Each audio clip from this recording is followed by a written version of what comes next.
No. No. We don't want that. Yeah.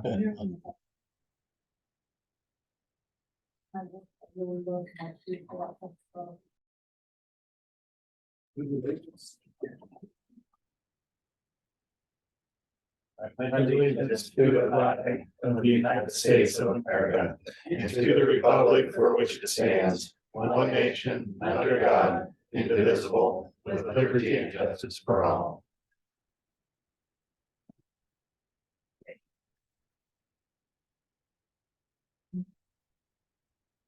That will do a roll call after your here. Here.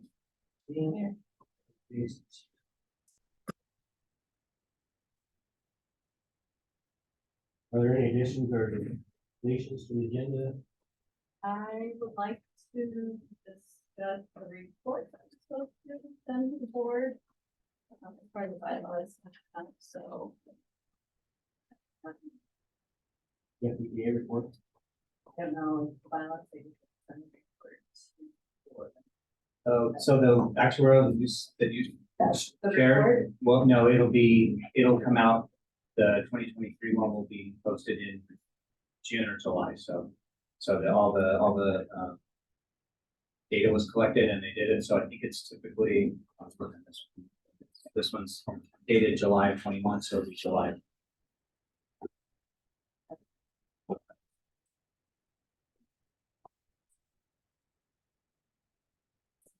Board shall make reports to the board's directors on the condition of the pension fund in February and August next year. That's the condition, or do we make a separate report? I guess that's my question. Do we need to discuss that? Yeah, I'm not sure how you guys typically, and so Typically, we just share the actuarial. the FPDA sends out with the board. Oh, And, you know, I think it says share it with the district board. But the district board is part of the pension board, so that's a little bit. okay. Yeah. And will this be an actuarial study we get this time? Yeah, Yeah. so what Secretary asked about was including this one into the packet, so there's a supplemental, and this was the 21. Okay. It's done July, it's every other year they do that actuarial. So earlier this year, we submitted all of the pertinent data from the members.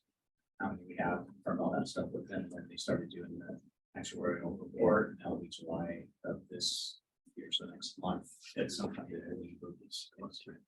We'll talk And about it may that. even be potentially all that I think. Any other additions or deletions? Anybody have any conflict of interest? Anything we're going over at this? Yeah. Correspondence.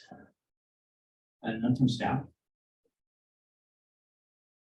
Do we have any guest or presentations? Unscheduled from staff. So treasurer. Okay, let's add our report.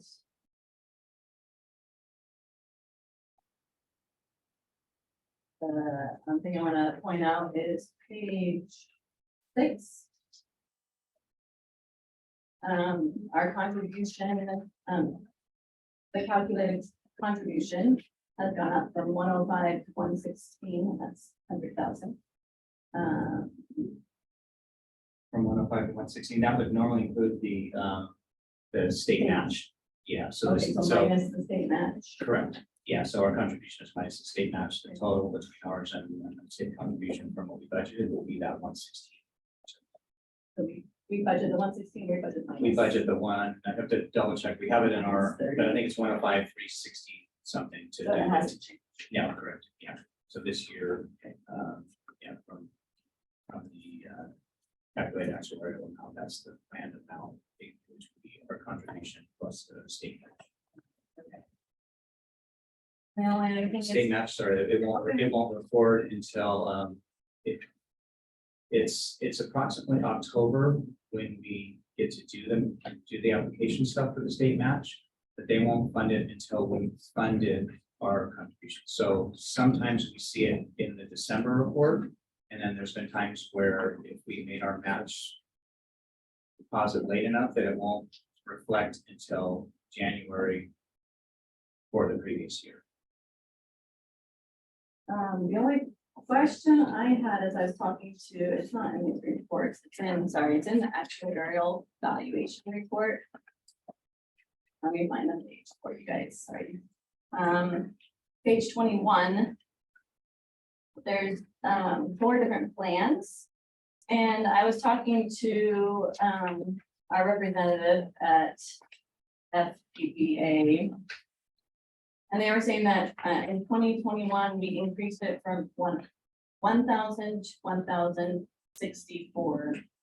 But then I'm confused. I just need, I wanted more information from those who have been on the board longer as to what that means, because I see that the actual beneficiaries get all like these different amounts, but they don't correspond to this 1,000 versus 1,064. I'm just wondering what. Well, the amounts that people get are dependent on their years of service. Okay, so what is this? So, Is this a So it's baseline? 1,064 is retirement. If you serve 20 years, you're eligible for retirement at 10 years, but you only get half that amount. And see on that 20, it kind of explains the percentage benefits are a percentage based off of that base. So if you did the 20 years and you did 1,064, then the different triggers that would come out on page 20 are based off of that. If you did half that time and you're going to get 532, then each of those things would be that matched percentage off of those. So the reduced benefits would flow down to everything else. And so then each year we needed to decide which plan we go with, and how does this work? Why are there 4 options? I think the FPPA gave us those 4 options. And what amount we had, they gave us options what we had to do. I don't think we could change it at any time, or I know, or we don't have certain dates that we have to change that. Well, it's usually based on the new actuarial study. And we have the opportunity to submit different values for a monthly amount, and then they come back and tell you what your contribution would be for each of those amounts. And then the board has to look at what we can afford to fund. So, these 3 different plans were proposed for 2021, and Plan B was what we could afford to fund. Thank you. I appreciate that. And part of the lead up into it would be if it is, since it's every other year, for instance, next year, there was discussion about wanting to see different tables and proposals in that. When they're ready to do the actuarial, the board could propose, we want to see 2% increase, a 10% increase of claims. And then they would build that actuarial so that you see those different values based off of what is. If not, they have a standard. Oh, If you pick nothing, they'll just put the standard together, which I'm not sure what those exact ratio rates are, but that's what will come in the actuarial report.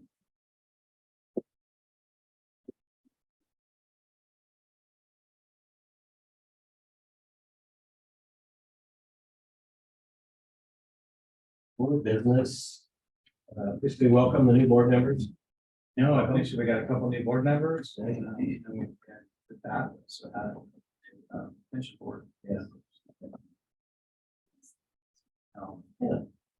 John, I'm not sure, Hunter, Hunter, and Rich Bollinger.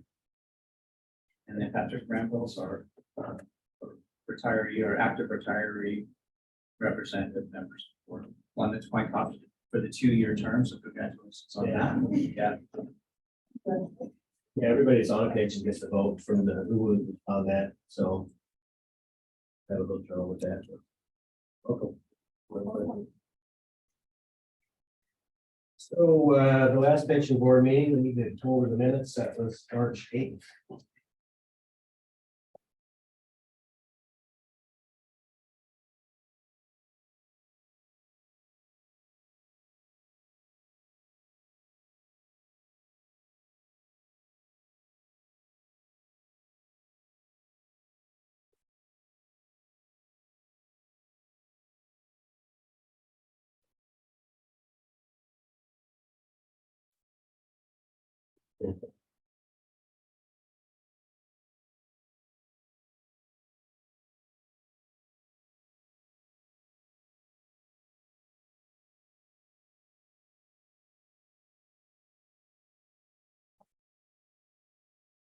We accept. Second, all in favor, aye. I, Opposed? Any other?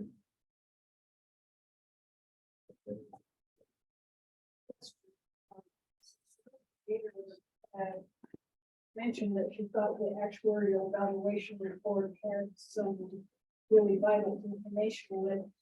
I've read through it a couple times, but I was wondering what specifically you thought was important. when I pointed out already. Curious if there was anything else.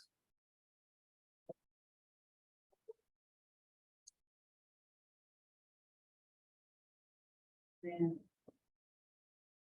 Any other?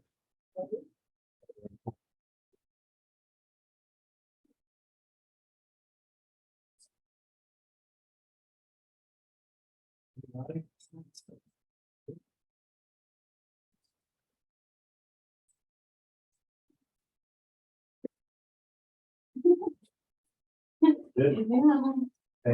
yeah, You get a copy.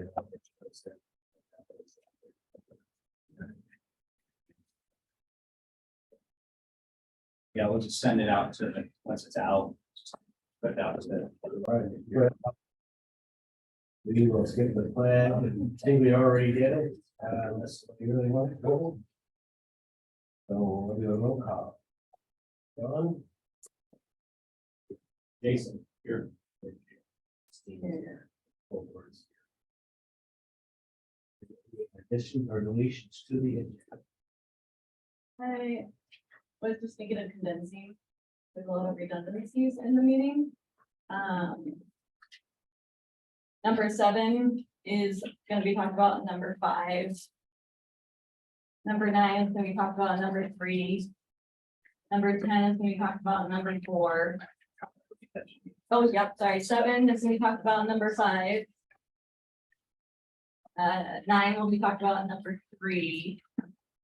10 will be talked about in number 4. So if that's okay, if we remove it unless anyone's desperate to talk about it again.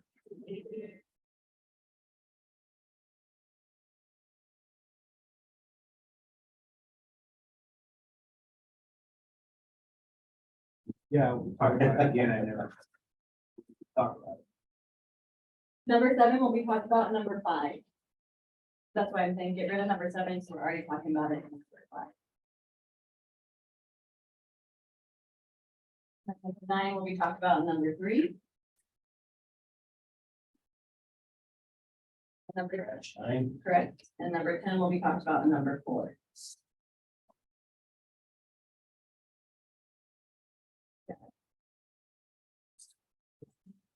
Number 7,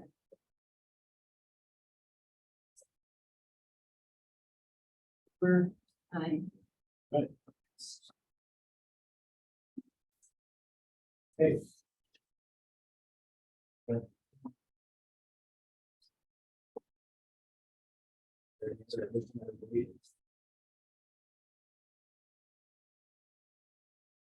Anybody have any contact? I think we'll go on with that.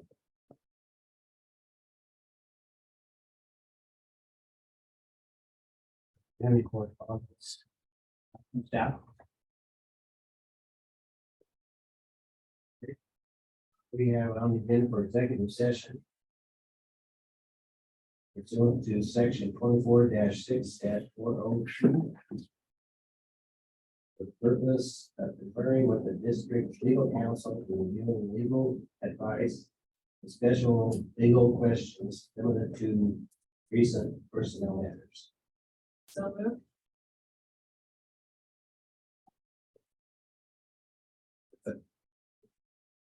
moved. Favor, say aye. Aye. Aye.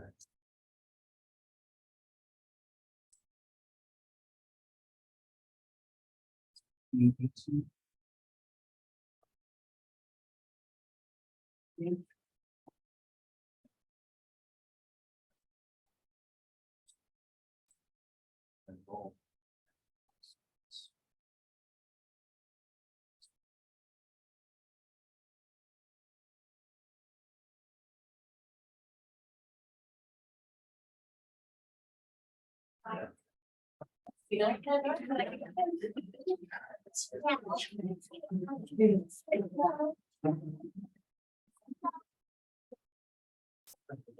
ahead and go back in the regular board meeting, go to executive session. Action to be taken, so we will just go on. Next thing on our agenda is public comment. Anybody in the public have a comment to make? Please state your name and address, and you can please fill out the details. Or grab a couple of people outside. Yeah. Bring on in. Only on agenda or non.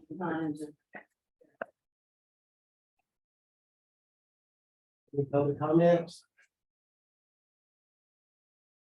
Let's see, none, we'll close that. We have a guest and presentation. None, you would have to go from staff. Okay. I don't know. So it is consent agenda for the regular board meeting from May 10th. And we'll do one at a time. We can do a consent if there's no issues. Okay, okay, they're doing one together, okay. If there's no. Nobody. I think- Whole one. I make a motion to accept the consent agenda. All in favor, aye? Aye, opposed? We have chief's report.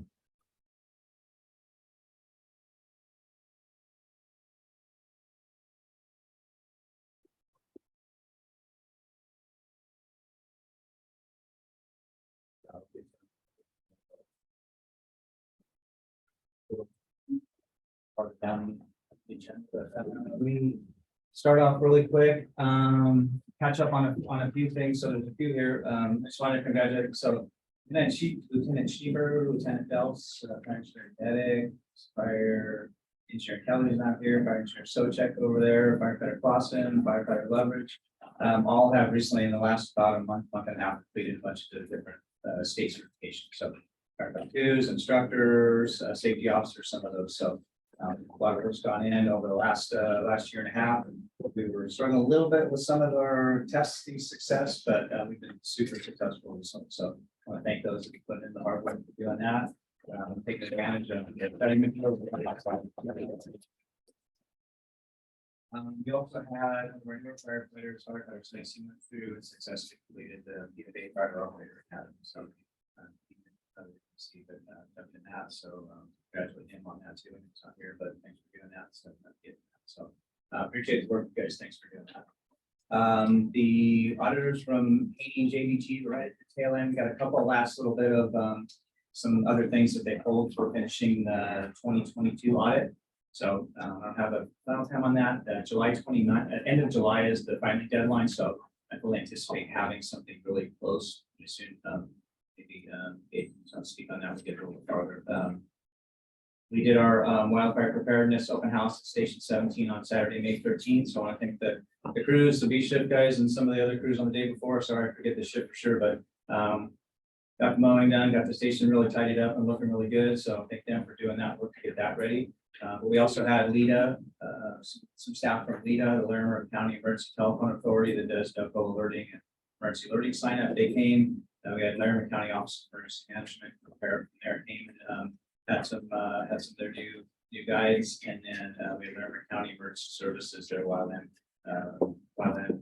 sergeant or officer that was on duty came that day. Yeah, so that was a little bit lightly attended compared to last year's, but thanks to folks that came out and did that. Appreciate that. We finished our first round of all 3 shifts of our initial active shooter and hostile response training with the Larimer County Sheriff's Office. Their Archer team came, one of their guys came and presented the first level of training for all our folks. Have our base level of all of our ballistic gear and stop the bleed equipment now deployed on the apparatus. We'll still need to invest a little bit of money down the road to kind of build up the system. But we have enough for first response for our folks to respond from there. They are doing a full scale exercise on 2 days. Thanks, Captain Pettit, for sitting in on the planning part of it while I was gone. But we'll have a full scale exercise on Tuesday, June 27th, and then we'll do a repeat of that full scale exercise on Tuesday, July 11th. We'll do that in conjunction with them at the middle school. So looking forward to doing that. Good for us to get there. As we talked about a little bit before, we'll talk a little more on the financial part of it, but now we're kind of rolling into the point where our tax money's come in. We've actually got some money in the bank moving forward from that. So we have a few of our apparatus that have some deferred maintenance, so we've been waiting to get some repairs on and do that. So we started rolling through PFA to get the repairs done. So we've got rescheduled and we have all the estimates kind of budgeted out for what it's going to cost us to roll those to get that done. So those have started. And then we've been working to get all of our SCBAs through the annual inspection and flow test for the SCBA's regulators. So we're down to just a couple left. All of our bottles were still within the hydrostat window, so we didn't have to do any hydrostatic testing on those. They go in 2025, so we'll still have a free year on those next year. So that's kind of where we are from there. What I shared for the board, sorry to make enough copies for everybody here. There's a little information for you here on our calls, just a comparison from May of 2023, so 95 calls in May of 2023. Basic breakdown of call types from that. Comparison to the prior year, so it was 89, approximately about a 7% increase, so about 31 for the year to date. You can see that, but so about 6 more calls a month. So then we get into year to date. So 2023, 458 calls into the year, and 429 for the year before. So that's kind of the breakdown of the calls and the call types there.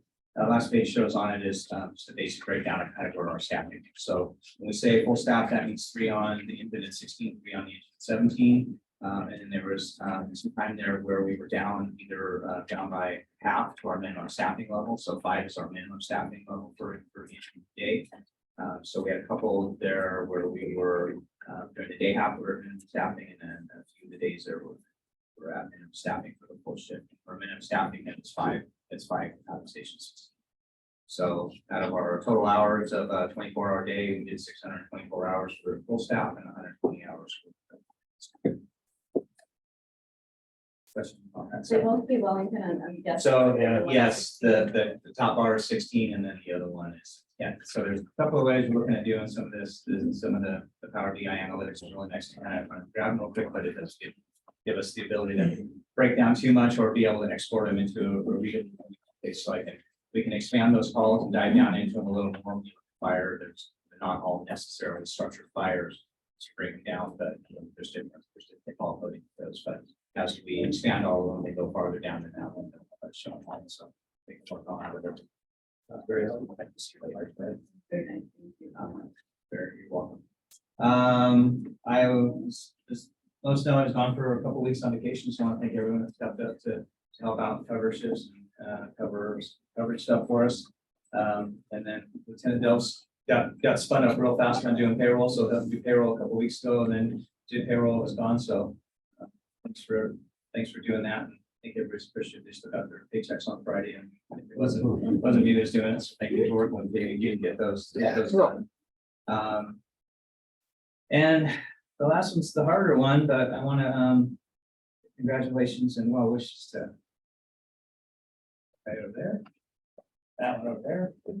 So Captain Pettit's going to PRPA to be their fire safety and chief up there, and Ernie, our genetic for the Army fires. So I appreciate the work you guys done. Appreciate what you give in the district, how hard you work. You guys that just kind of you pay the work staff to the folks that are here to get that. So I'm excited for the opportunity that you guys have. Just there. So that's not developed record.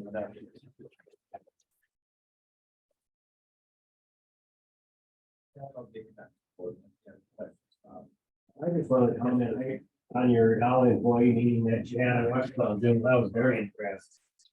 The information was precise, and I got a few things out of it. So I hope the department appreciated that. I know I sure do. It's needed. Thank you. Yeah, it was, I mean, it was after chapel on it. So it was long coming, so. Yeah, very good. Very good. I do have a follow-up question Yes. from the prior meetings, we talked about the raw height estimate. Oh, yes, That was to be brought back to the. I sent the requested language to them back to that, and nothing's come back yet. So I'll kind of trigger a follow-up on that for there's other stuff, changes, other things have gone up there, so I'm sure I call somebody else when they get up there, so I know they have some staff changes. That's all I have. Any questions? Before, sign here. Okay. Yeah, I'm gonna phone in, Gabe Boldra, they just not be able to make it with conflicts, some other stuff, so let me call them, I'll get them on the speaker phone.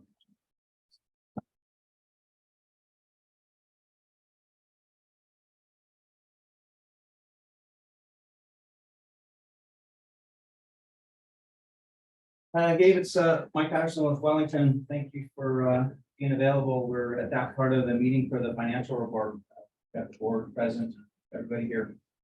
Okay, thank you. Well, Mr. President, I apologize. I am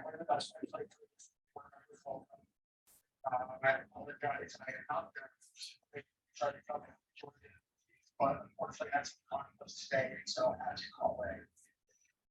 So, $5,000.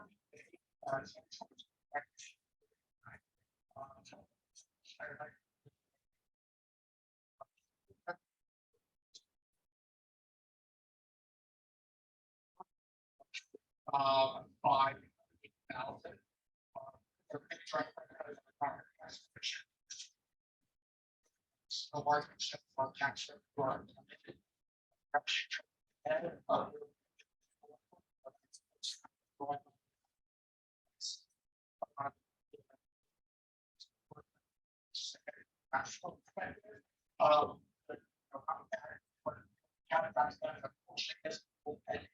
above budget on revenue.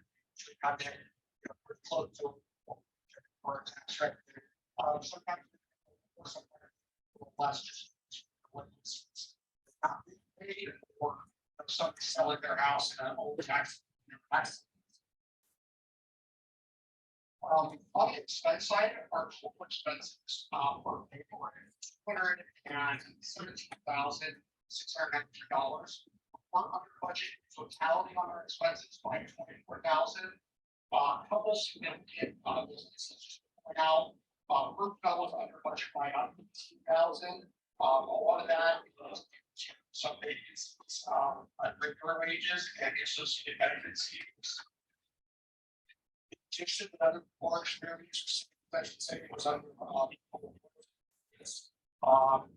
that's program, more money for, budget, it's on. And, lack of funding available to replace apparatus, you know, knock on wood thus far, we're not expecting a lot of that. Another item I wanted to point out for that was at $9,100 over budget by $7,200. That is just kind of reflective of that higher level tax revenues. Percentage of what we collect from the county. And so we're not going to go over budget on that one, but because of us kind of reporting on the revenue side, we're not reporting that offsetting expense, but again, all of it from an overall budget perspective. Our total revenue is at $1,900,000. Total budget by $65,000. Of that $65,000 overage revenue, $25,000 of it is from our tax levy, so just collected, you know, more than what we anticipated by this point. But on the non-levy revenue, it's really our big driver. Oh my God, get the service fees and some slips. Talk the slip sets. So fund on our workers' comp, this fund for it. That was over as well. The donations have been coming under what's been anticipated, as well as our inflation.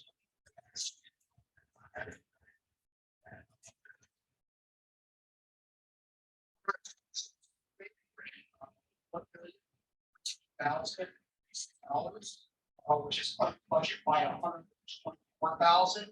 But one thing I do want to point out on the numbers, which you all look at those as well, that April financial report, that April budget report is all through the packet.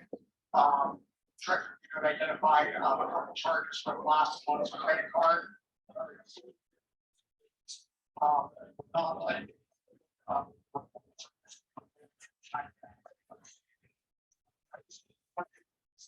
Last month's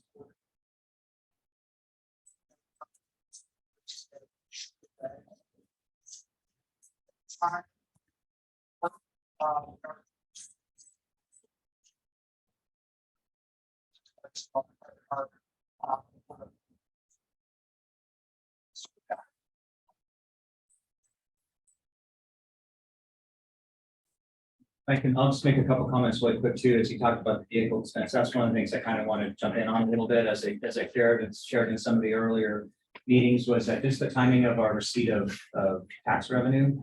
We've held off. If you get down to one of the latter pages, when you look at our expenditures as we kind of do our rolling expenditures, January was probably one of the lowest months, and that's purposeful from really not spending any money because we were utilizing the money to try to get us through that until we got actual tax revenues in. So January, February, the same way. So when we look at vehicle maintenance, we haven't done any really to this part of the year. I think we have $2,700 or so total is always vehicle maintenance. We've got except through the three main apparatus that we know that we have to do some work on. Budgeted out with quotes on that, probably totaling. We added in some tires, we added in some other oil changes. Some of the things we look at that we're figuring we're probably going to be about 30,000 in the year on that. We got 65,000 budgeted, so it kind of leaves us 35,000 for the unexpected stuff, and we need to prioritize. We've got time slots now with BFA to do the work on the other apparatus, but we'll just continue to watch that, prioritize. So I think that's kind of one to keep track on from there. Most of the other stuff we've spent as we needed, but we don't really have anything else that's sort of high priority that we're looking at, but we're kind of continuing to watch on that. Our EPE costs are trending slightly over budget on that. It's just it's all timing in place of personnel. The other thing is we have one that's called the managerial expense, which really the bulk of that one of those, professional fees, and that one really the majority of that comes from our pre-employment testing and screening. So it's really just dependent. It's not. We only do it as needed. There was election costs were just under 11,000. I think we just got another like $43 or $80 or something from the lawyers. I think we're really done with all of that. We just had some stuff to prep for, our lawyers do the oath of office paperwork, and we file that back with them. They file it through we do most of the time, they have one place to file it. But I think we're now done with all that, so it's going to be right about 11K out of the 14K total. And then building repairs and maintenance, same thing. So we've only done about $2,700 right now. We've got 20,000 in. We're really sitting on a need to do a roof for 17, or at least a portion of the roof for 17. And so we're kind of holding off on that. We have utilized in the past 2019, 2020, maybe early 2020, we did have a couple of hail and roof and siding claims and things that tagged us with our insurance. That's got us kind of on a place where we have to be really cautious about what we're doing insurance for, other than really what's needed. So we have to look at funding some of those things and prioritize what other funds we have to make sure we do that. That's not enough to do for that station probably, and that's for the whole. We'll continue to prioritize the stuff. And so, yeah, thank you staff that have taken their time to try to fix things that they could when they needed to and do that. Awesome. That's all. That's the only thing. Couple things I just want. Yeah, two questions. Sure. One is the phone bill, Verizon. We have a lot of lines. If two double lines, we have lines for people who are no longer here. 28 lines total for 21 employees. Just wondering if we can get rid of those. We started working with Verizon, and so part of it's our business and part of it's the cells, all packaging. We got rid of kind of all the other cell phone lines and did liquidated a bunch of old cell phones early last year. And then the other part of it's tied in kind of with our business line stuff that's tied in with the office thing. So I know they get associated with virtual, but we're using Verizon for those, so we can look at trying to eliminate some more of the phones that are in the offices where they are, but that's kind of how we're set up with the phones, the actual phones that are in offices are tied in. These are office landlines, Shane? I have to see which one's for sure, but it's everything. So it incorporates our cell phones and then our office. Each of the phones, each of the extensions has a line that ties into that. We also have all of our mobile apparatus that utilize the CAD have a cellular function that's tied into that. It was early last year, mid last year, I think when we set this, so they have a Verizon business account. All the lines, the ones that had activity on them, and when we got rid of everything, pretty much didn't have activity. So yeah, that individual changed over when. So there was something that happened. We had a couple of requests to try to meet with our business admin person from Verizon. It's been unsuccessful so far, but we're okay. Some people have changed over, so it's kind of so that we definitely started a lot out last year. So the 21 employees are using 28 buses, and that's necessary. The trucks are used. Well, there's some in those, but also we'd have to dive into a little more to look at which one. But each of the phones that's plugged into a space has their VoIP address, so they have a IP address that's tied into that and holds a space, and then they need a cell phone, so we have not that many issues left anymore about and whatever is stations and whatever out into the apparatus that come through. So But we also pay for spectrum or something for landlines. So you're saying we're paying the phone twice, one company and then Verizon? So we have two different lines with our Century, yes. So one of them is for our fiber here, and then the other one is for the other. Oh, they're both on there. Yes. None of them. Yeah. One's One's Lumen and one's Century. Lumen, that's something, one comes through. Lumen is the fiber optic for our internet. Are not, they're not telephones, threats. We don't make phone calls. I think coming in a telephone message. Yeah, I Okay. think it's just do that. Okay. So So then these are landlines as well as. landlines and cell phones and the mobiles for the apparatus. Okay. So all those through their devices. And then, I don't know if you can name the name, but I mean, I think of people's names that no longer live here. Yeah, that's part of the issue we have with them trying to get, we're still trying to get our access even to update our phone, the phone tree when you leave a message. We can't get into that to change the phone tree. So some people go, I want to go to fire prevention, push one of the two, and so that's part of the challenge. So they use a third party. Okay. Oh, I see. And then the other question is our insurance, being that our insurance over, I think it's 10,000 amount, it's supposed to come to the board. Is that supposed to come to us every year? Is that how that works? Well, at least in my understanding, most of those things that are done that way, that are just the renewals of that. We don't go through and re-vote on every time to pay for the renewal. It wouldn't be inappropriate for us to try to shop again that. So I think, and just from a background piece of how that part of that insurance works is we're insured under Intact for our property casualty thing. We use an insurance broker to do that. So that is kind of the carrier that's generally out there. And then there's some others that do this type of business. That's the insurance carrier that we get, whether we use a different broker. And then for Pinnacle, for our workers' comp insurance, that pretty much is the primary workers' comp carrier for public safety out there. There's limited options out there, but we do have other options where we can look at, like, say, potentially through the SBA pool, and maybe there's other carriers.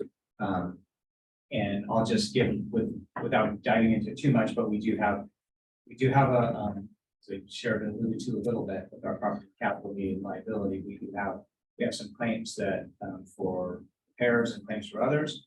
It have us slightly in a tenuous situation with our insurance carrier that we've been monitoring really closely about making adjustments to our deductibles and things like that, so that we're still insurable through them. And then same thing with our workers' compensation insurance. We were in a better place. We were in a really bad bond rate for a while. It's got quite a bit better, but we're still at sort of a positive, which is not necessarily a good thing, bond rate for that. So we're looking at getting that down. So part of the thing with them is work through is to implement and do the cost containment strategy, which goes through safety. So we try to get that off through the state. The state manages that through Pinnacle. So we're going to try to get that.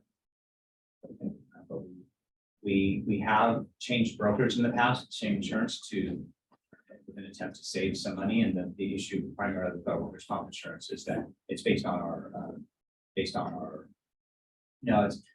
the rate is based on our salaries. So it's based on wages. So there's a rate to that, but we pay workers' compensation based off of the amount of salary that we pay. So if we underestimate the salary that we're going to pay for the year, we pay a lower monthly premium on that. But at the end of every year, they do a true-up audit. He alluded to that 2 years ago, because we underestimated and then paid more salaries and hired people and gave raises. Then we underestimated that. We got hit the next year with just over a $10,000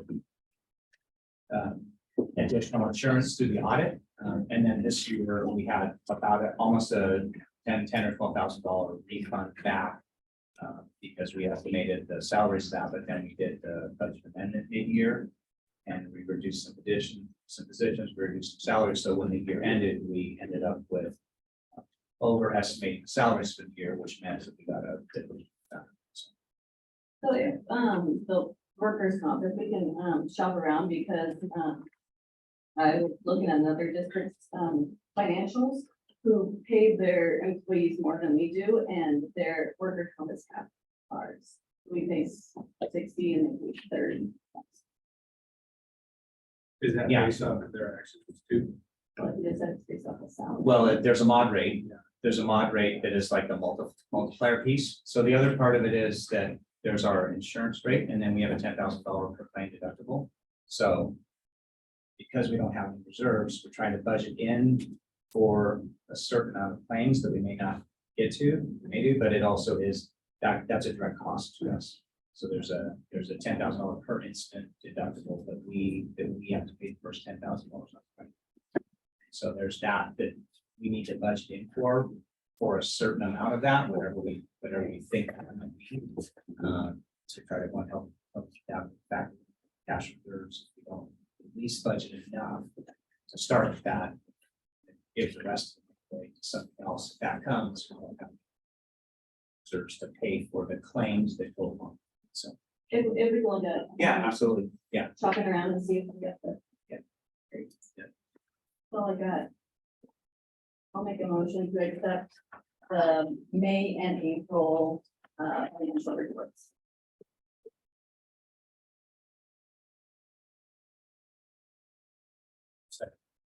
In favor, aye? Opposed? Passed.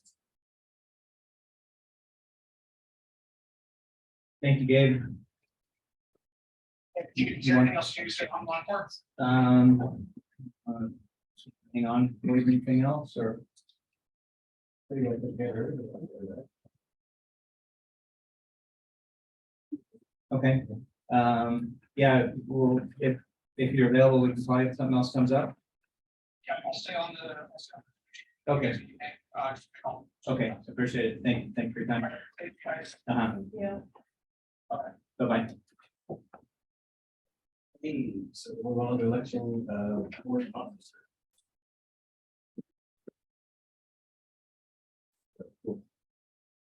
House. President, Vice President. Yeah.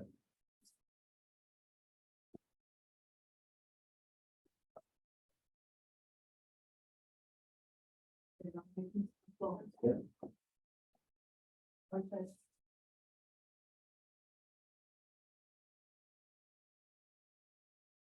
Nomination. Take a nomination for president. Director, Bollinger. I think it takes more than just running these meetings to be president. Takes time outside of the meetings and he has shown that he's able to do that. No second is required for nominations.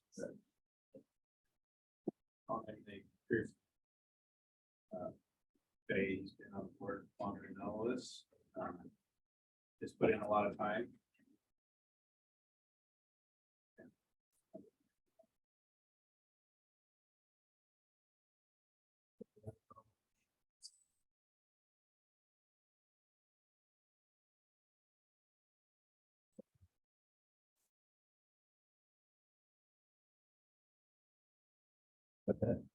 Yeah, roll call vote. All in favor of Rich? For board president? So we'll do roll, you can do roll call. So- Oh, okay, okay. So we'll do Rich first. John? Okay. Jason? Rich? 15. Okay. Hear that? Do vice president. Nominations, vice president. I'll nominate, Director Hunter, so vice.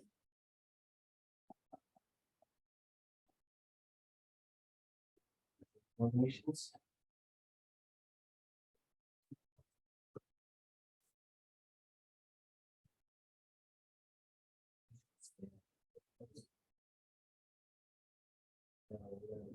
Treasurer.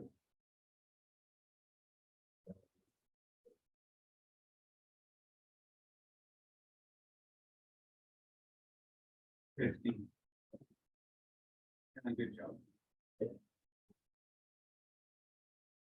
Any other nominations? Rich.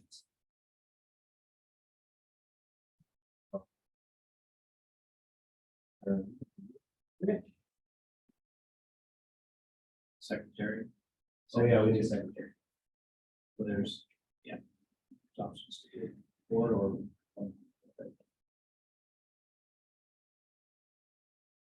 I'll nominate Jason for secretary.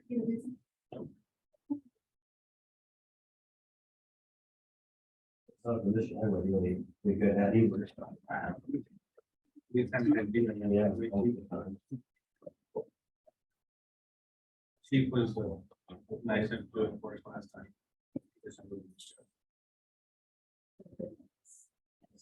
And I guess the other thing would be if you want, there's a few times for some sign, so I don't know if that.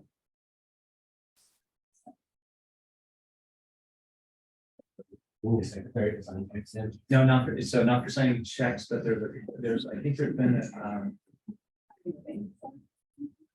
you guys, the board will be on the bank no matter what.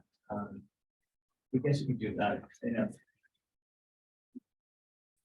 Now it's been some of the residents or something. But I don't. Probably just have to sign it. I think. Are we gonna nominate you there or? we need a board member?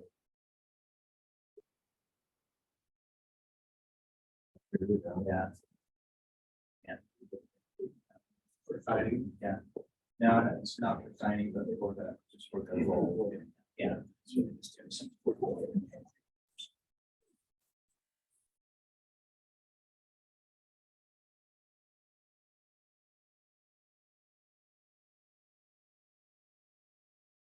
Okay. Good.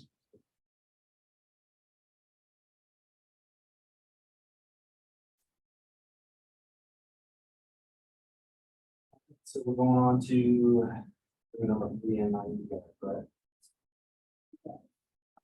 That's a possible organizational plan. And including that, the discussion of 40-hour staff captain position. Great. Background on this. In your packet, I had put the Evans Fire District reports because here's the background on it. I was given some information for vacation time, comparing different districts with our district. And I saw that Berthoud and Evans, Berthoud, they started off lower for their vacation time and then went higher, and Evans started out higher. So I looked at their revenue and how much they bring in. Berthoud, they're like double our size in revenue. So then I looked at Evans, and Evans is about our size in revenue. So I was thinking, okay, so why do they give their guys more vacation time? Maybe they pay their guys less than us. So I went to their reports, and you can see in their reports that they actually pay their guys more than us. So then I started looking at their budget. What are they doing right that they bring in the same amount of revenue that we do, yet they pay their guys more and they give them more vacation time. So then I reached out to their directors and scheduled a meeting, asked Rick to come with me if he wanted to, and he wanted to. So we went and met with their two of their directors, their chief was there, the firefighters were there, we're able to talk to them, ask them questions, find out what they're doing right on the same amount of revenue that we have. And so that's the background, yes. Says in here, their budget's $5.8 million. How's that the same as 322? That's their starting fund balance, that they just started the year, so that's their 5.8 million. Oh, they started Much more ahead than we have started the year, okay. They have big savings that we don't have. How many employees do they have? 21, same as us. So they are very similar, not in the size of square miles, but in the revenue size, very similar. So I really liked, I want to take what is right from what is working for other people and see if it can work for us. So that is where this is coming from. They have an office manager that manages everything for the admin side. I get to the page, but so they also have shift captains, which we don't have, and that works well for them. So their shift captains are in charge of they train every shift. Their shift captain has trainings for them, schedules trainings. They don't have a fire marshal, so what they do is they have shift inspectors. So one firefighter from each shift goes and gets the credentials to be an inspector. And so then they do shift inspection on their shift. So that's how they deal with not having a fire marshal since we're losing ours. It's just a perfect fit. So, that is where this is coming from, something that works with the number of employees, the same number of employees. They have 2 stations, one of their stations.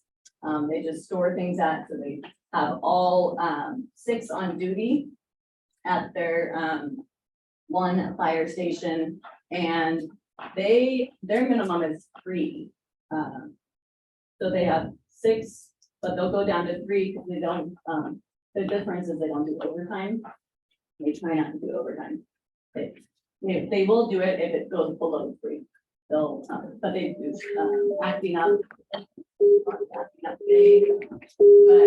Engine 16, service call, North County Road 9 and North Highway 1, level 21, Ocean 3. Respond on Wellington time 2. Overtime. So those are, we learned a lot, and so.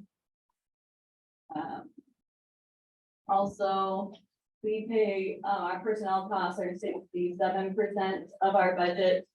Theirs is around between 80 and 85%, and so. One, we just need to get our operating costs down so that we can pay our personnel more. Because they're doing something right. People want to be there. People want to go there because they get good vacation pay, good pay. So that is my motion would be to accept the organizational chart as presented. What did you come up with 62%? Is this, that's what the 82% here. per person. Well, we're I just put on my Excel spreadsheet, so. Tracking right around 82%.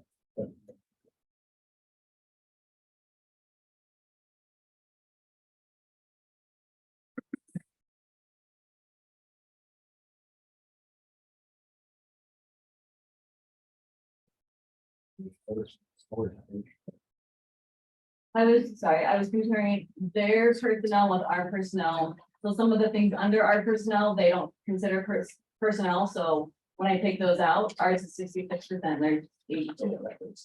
Yeah, sorry. So we're giving our employees something that they're not giving their employees, We have something under the personnel that they don't have under their personnel. which would be, Try to go through everything. well, I'm for just getting this for the first time, so I'm trying to find out where we're Oh, going. it's apples to apples. I'm still, whether you call it one thing or another, it's still expenses for personnel. I think something just, they can't be discounted, that's also reflected in here, is that they're funding a capital improvement program through the over $500,000 that we're getting extra each year that they're funding back into that. And I think, I'm not sure what Saul maybe shared with you or anybody else was able to share with the history perspective of how they got where they are today. They did. I mean, they were able to get quite a bit of money from the city when they got, which helped them start. Right. Oil and gas money. They do have that. And that's what, and it's, they have it now and they receive that, and that's part of the revenue part of it. I think if you look back historically, at how they got to where they are, during the 08-09 time from there, they were in a similar situation with their, in a sense of. That was with the city, right? They were actually city. They were still city as they were there. So as they came forward from that, and then, to be honest, I've done all my homework on that, because it wasn't something that I had anything to, wasn't included in part of that discussion about trying to kind of figure out, try to compare our apples to apples, if people all have part of it, but they struggle from a financial perspective to start to build reserves to be able to get to where they got to today. And so through some money that was given to them by the city, and through some when the oil and gas boom in Weld County kicked up a bit more, that helped them build the reserves that they had to be able to start funding capital improvement program and the ongoing, forget what they call it exactly, but they have a secondary fund where they're using for items that aren't considered capital and long-term. So buying equipment, funding equipment, it's outside of their operational budget. So they have a operational budget that has more than 50 years cash reserves as the backup in case they have made some slight variations or underestimations in what payroll does or other expenses. Right, and we're not saying, or I'm not saying that we 100% anything right now. I mean, like, it is a foundation that we would like to work towards. We would like to hire a full-time office manager. Okay, and that office manager would take the place of JD, David, our financials. Would be paying that bill, they would do our HR. They would do the type of training, anything that needed to be mailed off for training. When the training was completed, like they would take care of all that. Their office manager even prepare their board pockets. So we're gonna take the time off your.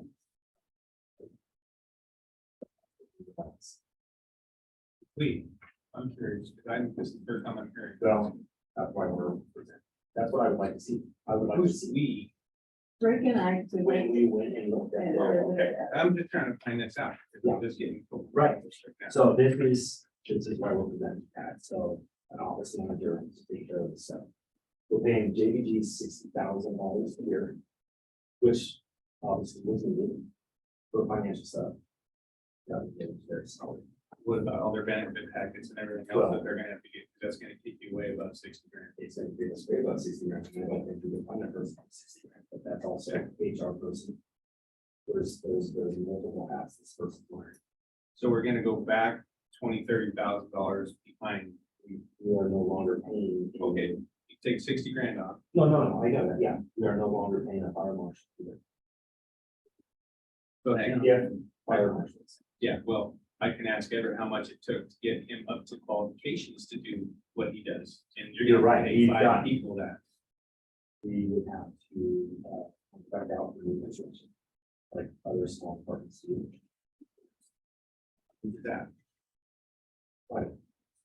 I'm not gonna vote on anything that I don't know. Well, I understand that, but what I'm saying is there are options to contract without. A lot of departments like that. You're right, we don't have to know this. But we can have our different inspectors, who go out and do inspections on our building. It's familiar with the building. It's not like me. I'm not saying all that. Any paperwork that would, inspected with the office of the- So are they gonna be certified at whatever? Who's this? Well, you're gonna have guys inspecting buildings, correct? Yes, they are. Okay, so that's. They're gonna have to be cost. inspectors, yes. this is a cost. Okay, so. Okay. So that's what we're proposing, is to go this route. But we haven't done all of our homework. Voting Well- on this. I don't think we should be voting on this. This is the first that I've heard about it. Well, we need to run our numbers through finances too. I mean, whatever. We're gonna use JVG for what we have. Budget. Well, I'm not saying we're getting ready to do, I just say I'm that. not voting on anything. I don't, think we should vote because we haven't. It's like voting on a new car that you haven't driven. You're voting on the organizational charts. You know, we want the structure. We want this structure. Well, I'm not saying we're voting on an honest office, I'm not hiring anybody today. We're just voting on the structure to work forward this. And one less employee in total, 20 acres. So we're gonna More say. skirts. What? A whole lot more skirts, but One other thing, I was just thinking, Everett, I mean, Everett's a firefighter, he can run any truck or do anything. He's also on call if they needed him to come in at any time.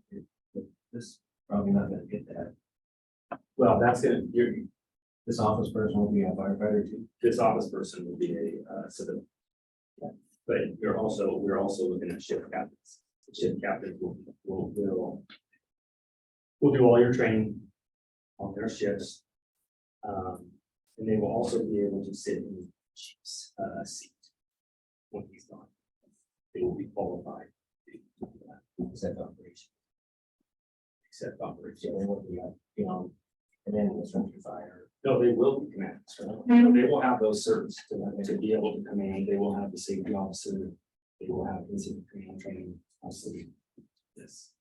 So is this gonna be people that we already have, I take? And they're gonna be on, okay, There is to be a okay. You saw our finance, I'm just trying to figure out. Right, you have those You already numbers. dropped, you already raised the $20,000-$30,000 for one, you're gonna drop, you're gonna raise whatever other 3 other guys are gonna book the other $10,000-$20,000 a year. Right. It all fits. What numbers are you running? Where are you taking the money from? Because you got 69,000, maybe whatever ever makes. That's if you get JVG gone, you're gonna pay another 80,000 in benefits and everything else. I'm just throwing these numbers out because it's the first thing I've heard. Okay, so let's just say the office manager takes, the fire marshal's place in. Concord. So we got 1 for 1, we're replacing one for the other. So no change has been made in the budget. But we'll still have to pay for an outside service to do the plan reviews, the building reviews, all the in-process inspections and all of those. We don't know what this costs yet. So this is gonna be a blind jump. I'm not saying for. I'm saying for structure.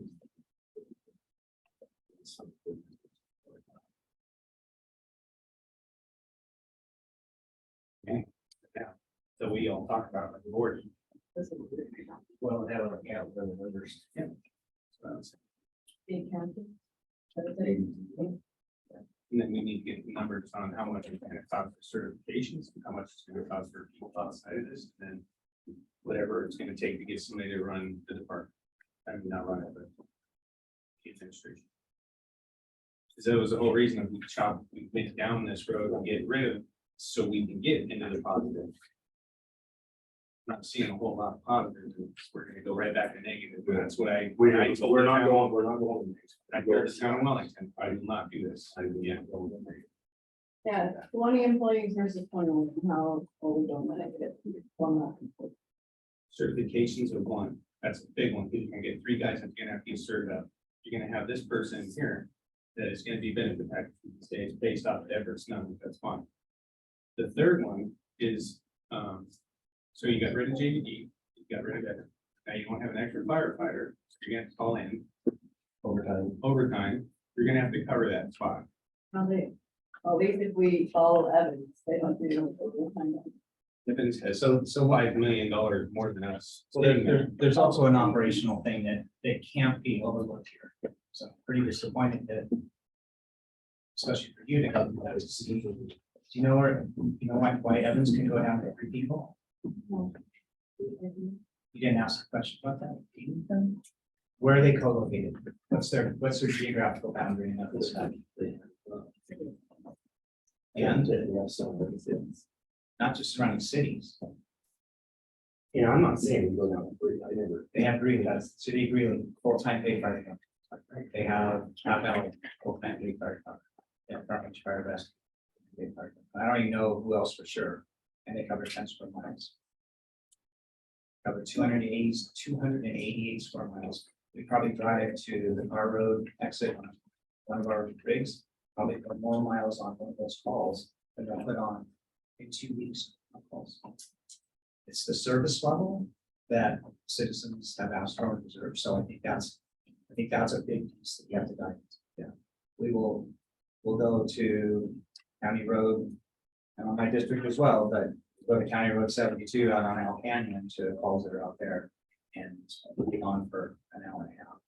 So nothing against the way our district is laid out and our mutual aid response partners, but except for PFA on our south, everybody else is volunteer fire department staff. They try to come when they can, but most of the time we get effectively tenders to help us. So it's just really about making sure that we understand the service level that we're delivering and have that. So yeah, so there's an opportunity, but to get to minimum staffing to do that and try to keep that balances over time with that. So there's some costs, and I think our what we've done since we did that type of thing, we'll set that minimum staff level of 5. It really starts to get into firefighter safety and public safety about being able to do, because we have a mutual agreement with PFA, it's also run auto aid and closest unit on that. They're a very good response partner, but we also have to be able to provide that extra level of ability to kind of cover for ourselves. And it's more often than not that I trying to compare apples to apples with how they do their operations, but out of service time on call and on task. So that some of the union utilization hours and those type of things that you guys done.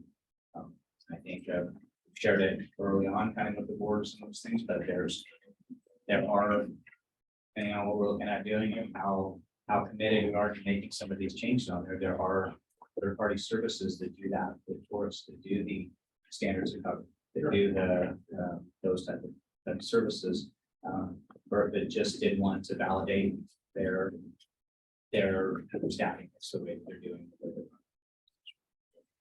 Those are the type of things that, especially because we have no reserves. Only do not have service, we have $340,000 that we owe back to taxpayers. That when we did the forecast plan in February 22, the open meeting, open public forum, where we talked about this and said, this is our plan. We've had taxpayers stand up to it and ask us when are we going to pay back the taxes. Some will say, you don't have any plan. We have a plan. That's what that plan was put in place. So, but this board has the power to change that. But I think if we're not going to pay those taxes back the way that we have a plan for next year, because we're going to make some changes, then I think we owe it to the taxpayers to be in the open and say, we're going to adjust this plan. We can adjust our plan anytime we want, but we're not going to have these taxes paid off to you in 2024 because we're going to change the way our staffing is. And we're going to change the things. So I think that's a huge piece for us to start to look at it. Yeah, I agree. I think 20 and going down 1 employee, 20 employees will help save that money to pay back our debt and build up those reserves. That's why I didn't add additional to go back to what we are right now. But you're gonna add an employee, What? you're gonna add an administrator. Yeah, she doesn't add one anyways. Well, I think the reducing of the, But he had $40,000 budgeted for that for a part-time person. It wasn't a full budget. Right, so we're combining two positions to one full-time. So you're really more or less doing a half of a person you're getting rid of. We'll say. and I can't speak to what the actual going rate is right now, but for the full-time HR finance person, they didn't do everything that JBD is doing for us right now. We were paying $90,000 plus benefits. So, we were about $130,000, $125,000. That's kind of what we're kind of some of the factors that with that. That doesn't get us anybody that can go to the hospital and pick up the firefighter. They help them right in. If their supervisor will pick up that stuff, that doesn't give us somebody that today someone had a one that they have to go to and have our service on station cover that to cover that's not from being down at 3 or down being down 2 on this one. So there's some ancillary costs I think it's worth talking about, and we're trying to figure out how do we make sure that we're not degrading the service by being changed. But it's done in the back. So I know the chief is working on it, and that's what this whole board has been working on, is trying to get to the point where we can give more to the firefighter. If you pull up one engine right now, you're done. You're 500 grand in the hole. That quick. It's that quick. We'll be right back to where we were, that we just worked through to get out on. But I know it's hard to sit here and not want to pay the guy that you want to pay him all the money that you get. But if you start jumping ahead of it before you get the people's money back to where the department belongs, it'll happen. That's how fate happens. If you don't plan for it, it will happen. President, you may probably more. Yes. I have a comment. Guys, this really sounds like a case not ready to come out of the oven situation, right? These numbers have not been run by JBG, right? All the training, but considering the size of the district compared to something like Evans, these types of things, I have very little faith in this board's ability to maintain the finances for this department, right? There is a reason why JBG is involved. And if we decide that we're gonna just kick them out the door, I think that's highly inappropriate. And if you guys are gonna make a vote on this tonight, I'm just telling you right now, you're making a decision that is, you've not done your due diligence on this. Guys, you gotta talk to the accountant. You need to understand where this is gonna go, get it figured out, okay? And then make some changes down the road if you wanna do that, but jumping the gun on this type of stuff is highly inappropriate.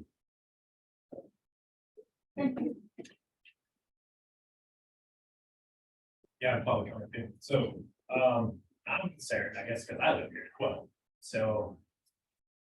You guys are talking about like the organization you guys want, just so I'm clear that you want an admin person in here, correct? Just to handle stuff.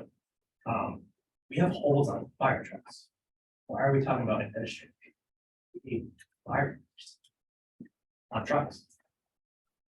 We focus on how to get firefighters in here, hiring firefighters like that. We are focused because we have a problem keeping them. And have a problem getting.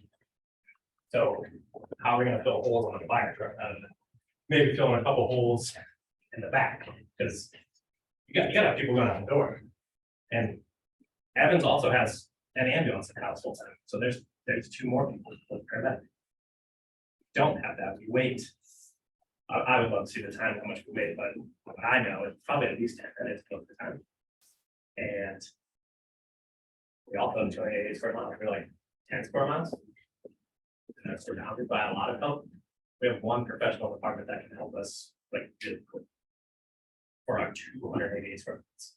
You might get someone from none, you might get someone from the mountains, but that's all huge babies, because they have jobs they're responsible. But doesn't sound like apples to apples, and I think we should probably focus on getting good firemen here and training them and certifying them that they're like spots behind babies. Like to offer just. One, I would fully support what the two of them said. With that said, I would say that maybe a half step in between, like a part-time person in here. To your point of holes and fire trucks and stuff, if you have another brain, another set of hands, a very capable person who doesn't expect to pay their house bill with their part-time job, who wants to contribute to this community in a way that can start looking for grants, and there's all of this money out there that you frankly don't have the time or capability to do because you're limited based on a lot of choices by some of you who weren't even here when those choices were made, right? And the unfortunate part is, the other aspect of that is taking away an accounting firm that right now is actually providing full transparency to this district that has done everything to not provide transparency over the last 20 years is going to take away any confidence that people have in this new board and the good that you're trying to do. And I think that this is all coming from a good place. But I think to jump from A to Z, you're not going to have the full confidence of your firefighters, your community.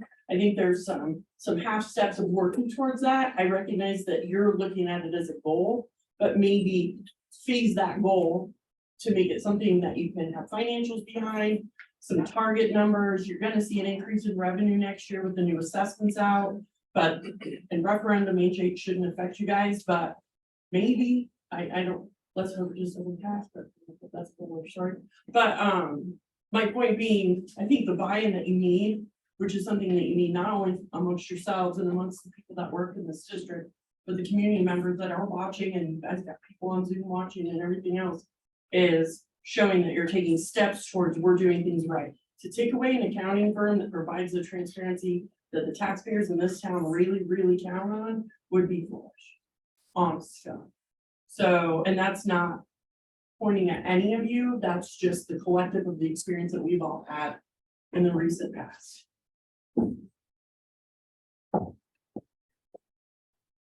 Definitely looking at who you have working at Wellington Fire too, for like shift captains and stuff like that, like fire inspectors, like.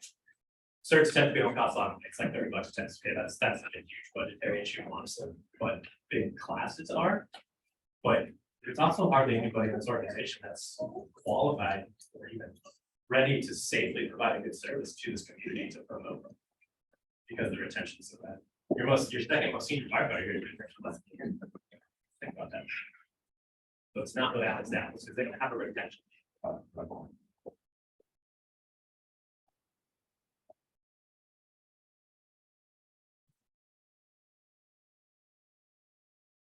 Much goes into training and reporting. Yeah, I mean, that could be a high cost factor when you have high turnover is training. So when you're talking about retention is important, but also it should be like saving if you have a high cost.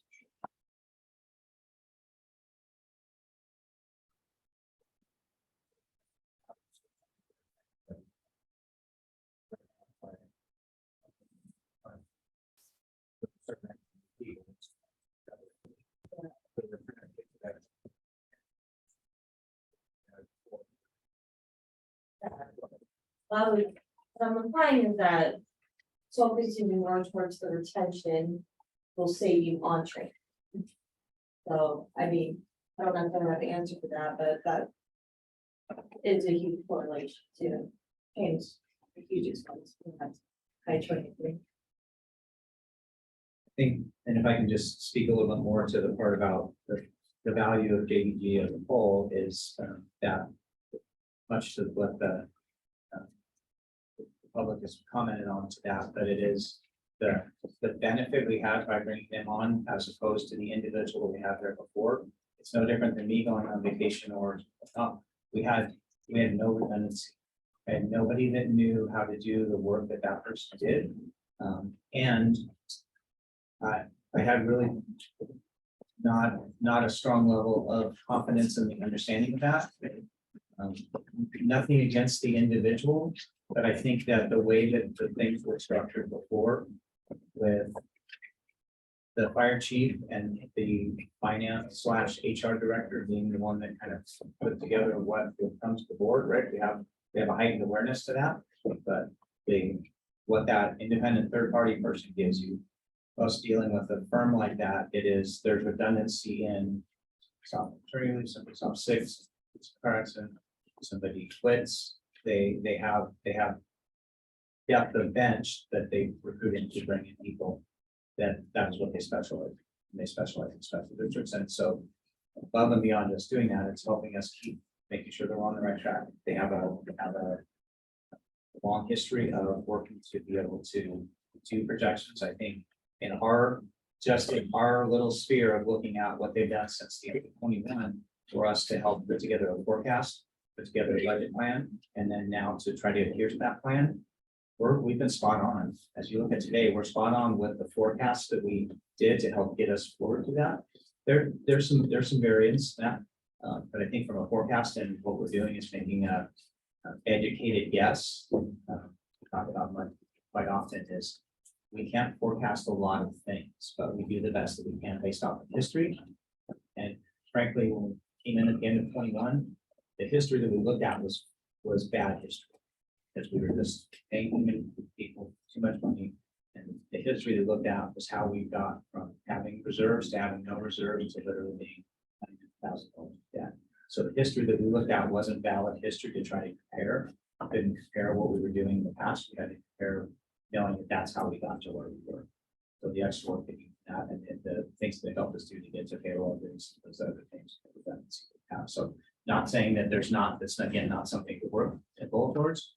But I also will speak to the fact that when you start to look at the other agencies that have people that are longstanding in place that were very talented at their job, for one, for another, for another, as that person termed out and left their position, fired, they're recruiting to find another person that understands fire department payroll, FLSA, overtime calculations and those type of things, and then the filings and things that go along with that. It's the reason why JVG isn't doing just 3 companies in 3 fire districts out in Florida. I think they're up to 7 now. And I think 33 of the report total is that there's places for those firms to do that kind of work, whether it's the fire marshal services stuff, or fire marshal stuff, or it's that, not all, but I think there's also something.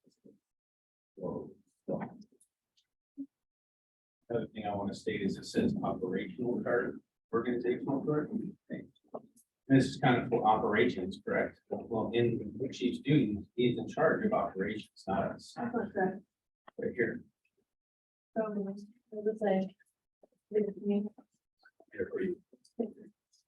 This is essential duties of the chief and responsibility. What document?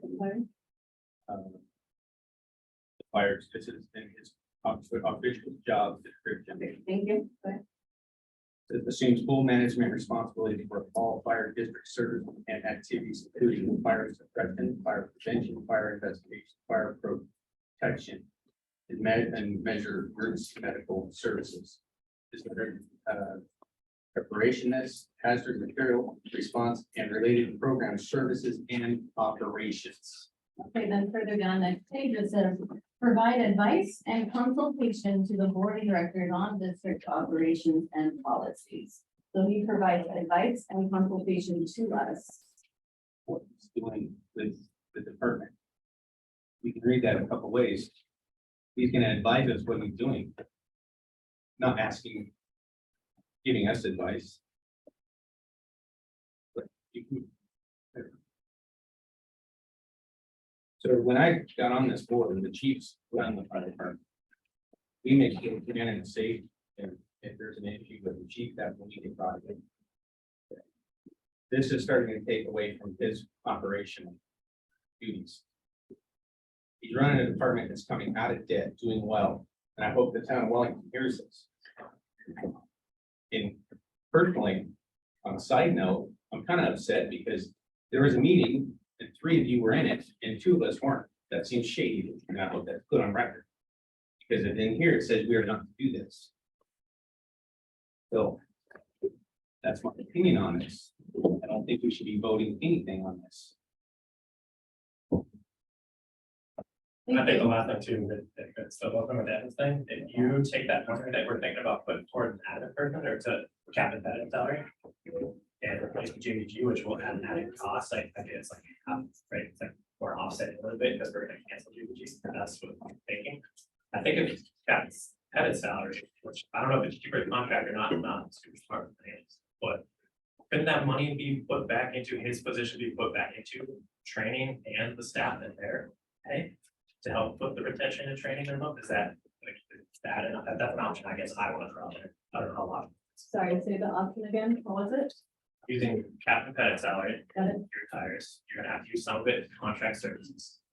For a fire marshal or your construction.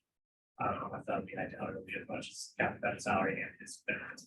I would assume and like to assume it'd be a little cheaper. But can that rest of that money or some of that money be used for people that are here or for training?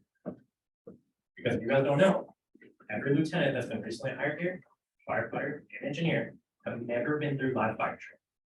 But that's thinking. So their live fire training is gonna be on someone's house fire. And that is constant. Thank you. That is the point of the organizational chart, is the 3 shift captains to start doing training every shift that we're not doing right now. The shift captains will be in charge of that. We want to increase training in this organization. We want to increase employee retention. That is the goal. And so I have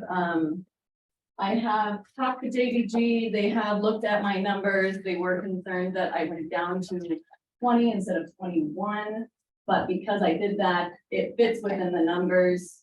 That is the reason we want to increase employee retention.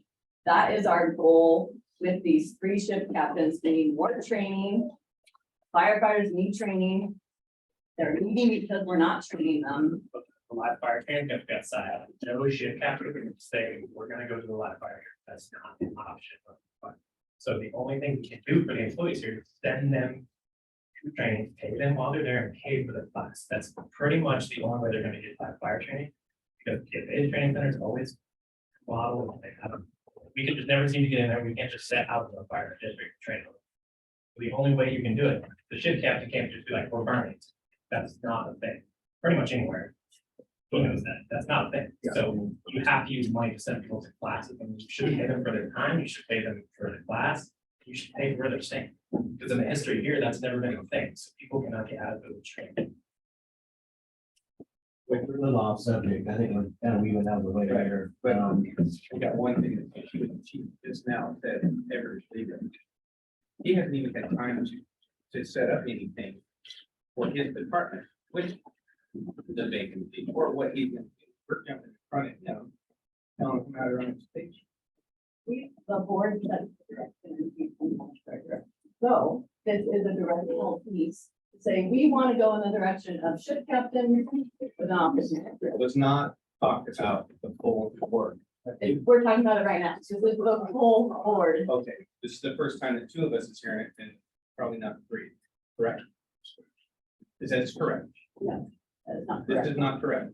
Rick and I are the only ones that have talked about this. Then, okay. Special meeting that was done. Had nothing to do with this. Okay. Tell you how it's gonna go in it.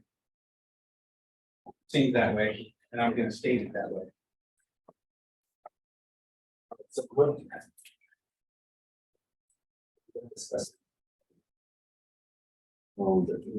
We grouped in, well, no, I know we're jumping in and I, but any more discussion on organizational We want to, rank, grade and pay. Supposed to also be a part of the organization.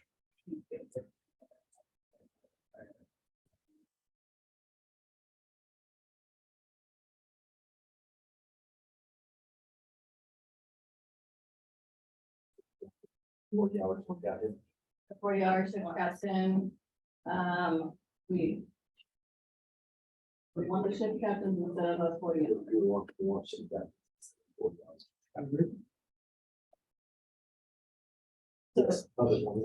Yeah, I'm sorry. For the record. I don't know how you guys, no, seriously, and I'm being honest here. The term transition plan. I mean, you know, if we want to do a certain direction, we got like, I understand what you're doing. A, I applaud you for what you're doing. B, I can't ignore the comments being made, not from here, I mean, we're just public. But there's a lot of things that are kind of at stake here, and we're getting a hold of stuff, and you're doing a great job, because thinking outside the box is a miracle these days. But again, we're kind of switching horses. Have you ever heard of, is that possible? Because I don't know how the special board works, it's not my job. But come up with a transition plan that says, if we are in fact going to do something, how are we gonna gap that, chief? How are we gonna gap that if we want to go this route? To Jason's point, first time you heard about it, I'd be freaking too. But what we need is a transition plan, I think, and you guys right there, come up with a transition plan. We want to go this route, we need to develop a transition plan. We're talking in front of the public about it, but those are things where you guys can pick up the phone, call one another, include the chief. But chief's got to make a lot of decisions here, especially about this one position. And he's got valuable input into, well, this is why it doesn't work so good here. This, so if we tweak it this way, I think it might work a little bit better. Things like that. I really hate to see us lose momentum on fixing the money problem. And definitely don't want to lose momentum on the retention. That's where I'm coming from. But we can't skip. Maybe I'm full, but that's just my thought. And the way this has been going, you can look at parliamentary. Chief's done a stellar job. Oh, yeah. A lot of people don't know he didn't even take a raise this year. Because he's that committed to this department, and to watch this happen in front of him is a little discouraging, because this is not how you get stuff pushed in. Even if it is 2 members throwing this in today to vote today, I'm not gonna do it. If you get 3 to vote, then you're done. So this is not how the board was supposed to be ran this quickly. He is going down a path where we're coming out of the hole. The firefighters will get the benefit out of us coming out of the hole. We have to be able to get there. If you throw more money in front of it and it's gone, the truck rolls up, you're done. We're right back to where we were with cheap green. And I said I would not do that to the people of Wellington. What if you don't have firefighters that sit in the seat? That's what the chief is working on, isn't it? We have a couple vacancies, don't we? Yeah, well, we have firefighters and they just jumped a union right before we could get the money to come back up. So I'm telling you, I've been telling the firefighters forever, give us a little bit of time, please. They didn't lose any money. They didn't lose any money. We did lose some chief captains or paid, Chinese chiefs that weren't even up to some snuff, but I'm not going there. It's not my deal. What I'm saying is he came up with a plan with JVG. The money works. It's coming up slow. Next year might be the first year we don't have to get a loan to pay this department. Now, if we jump all in, we're done. Guaranteeing. I hope the town of Wellington comes here with a big fence or big force. I'm sorry, I'm a little upset about this because I do live in this town and I volunteer for 15 years and I know what happens. I know he's trying to get extra people to come in. We're trying to get volunteers to jump back in because that's what's going to save this town. It's 1,100 calls. You really want to know how much that is? $3.2 million divided, that's $32,000 a call. Okay, that's a lot of money, but this business takes a lot of money to function. So yes, I apologize to everybody. I'm a little upset about this and I didn't like the sideball. It's in a public meeting. This is our job to come up with ideas and present it to the board and to discuss it. This is our job. Not to just wait till ideas are presented. We can present our own ideas. Ideas have been, he has been working on, have you not been listening? He's been working on getting volunteers here. So as far as employee retention, what direction we go? What do you think? For the organizational plan. And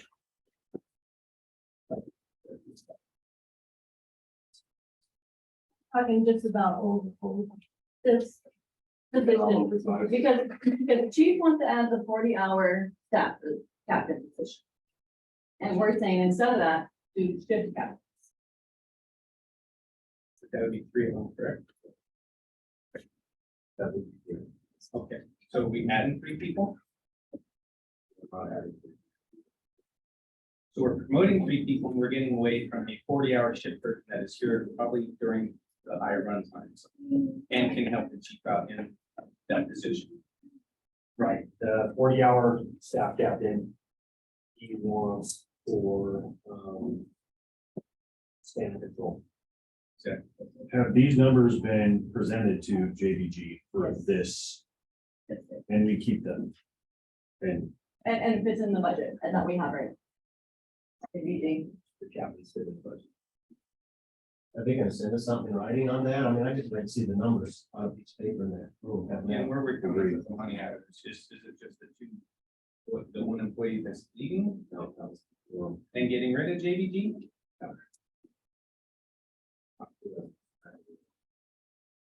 Like I said, I think we should table this. Do our homework to try to find out. what's Gabe going on. from JVG, so. Gabe, thanks for calling in. Yeah, hey, Chief, sorry, trying to report on that, as a panelist, that, validates number of my best, so.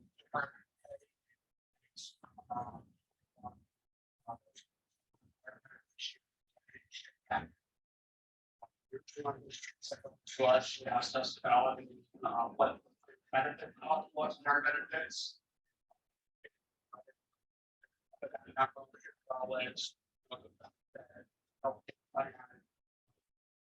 Was last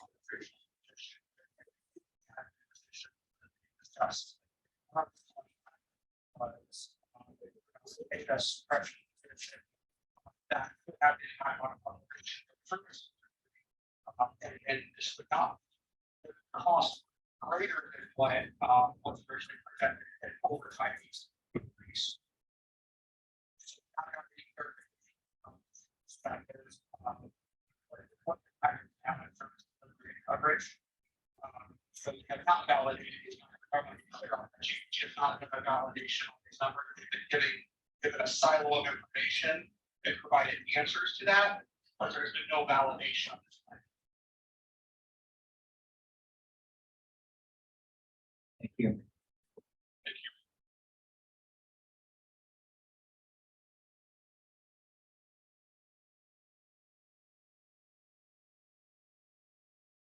Okay, so to move forward, what do we want to move forward? How do we-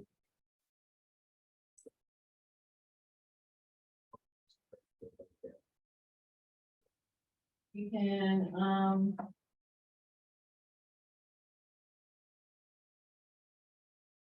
This is the first time you're seeing it. It was when the information was sent to packagers, to the ensemble packagers. So in order to move forward, you guys want to present numbers to JEG and have them validate this stuff. I want us to be open and clear to the chief. To all the board members here, what we're trying to plan to do with this department. I'm under the impression that we're on a path of getting out of debt.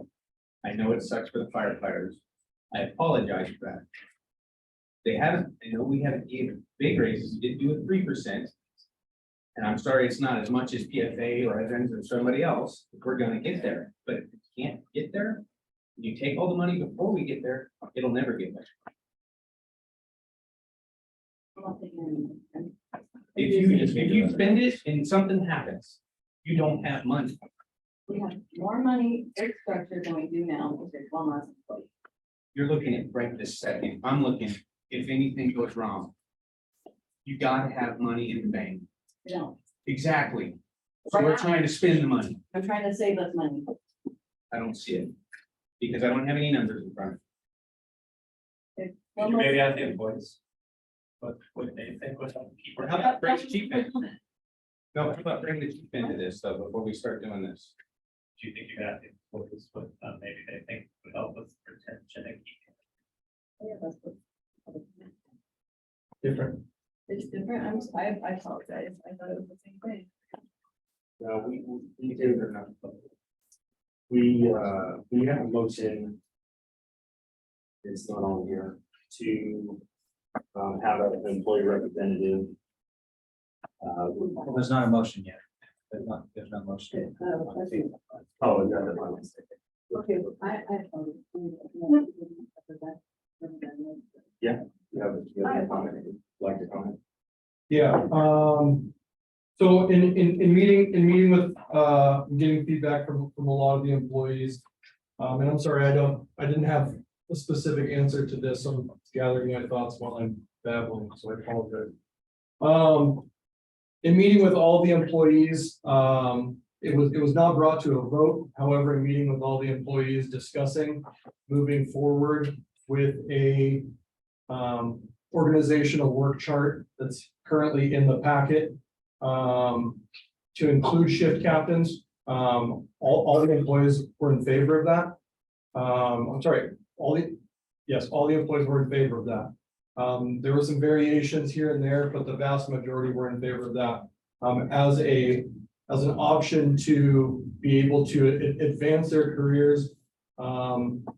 Ultimately, you guys are talking about, and I feel like there's just enough animosity in the room that people aren't hearing what people are saying pertaining to how an exchange of employees being, Captain Pettit leaving, if there were not to be an administrative officer, and how that money transfers. So I would hope that this would come to another meeting and maybe discussed in a different manner, but ultimately, I think the employees are in favor of that. I think that any access of money going to the employees, whether it's through compensation or through training, that's another thing that we can look at with the reduction of staff numbers. All of that stuff is going to help with employee retention, period.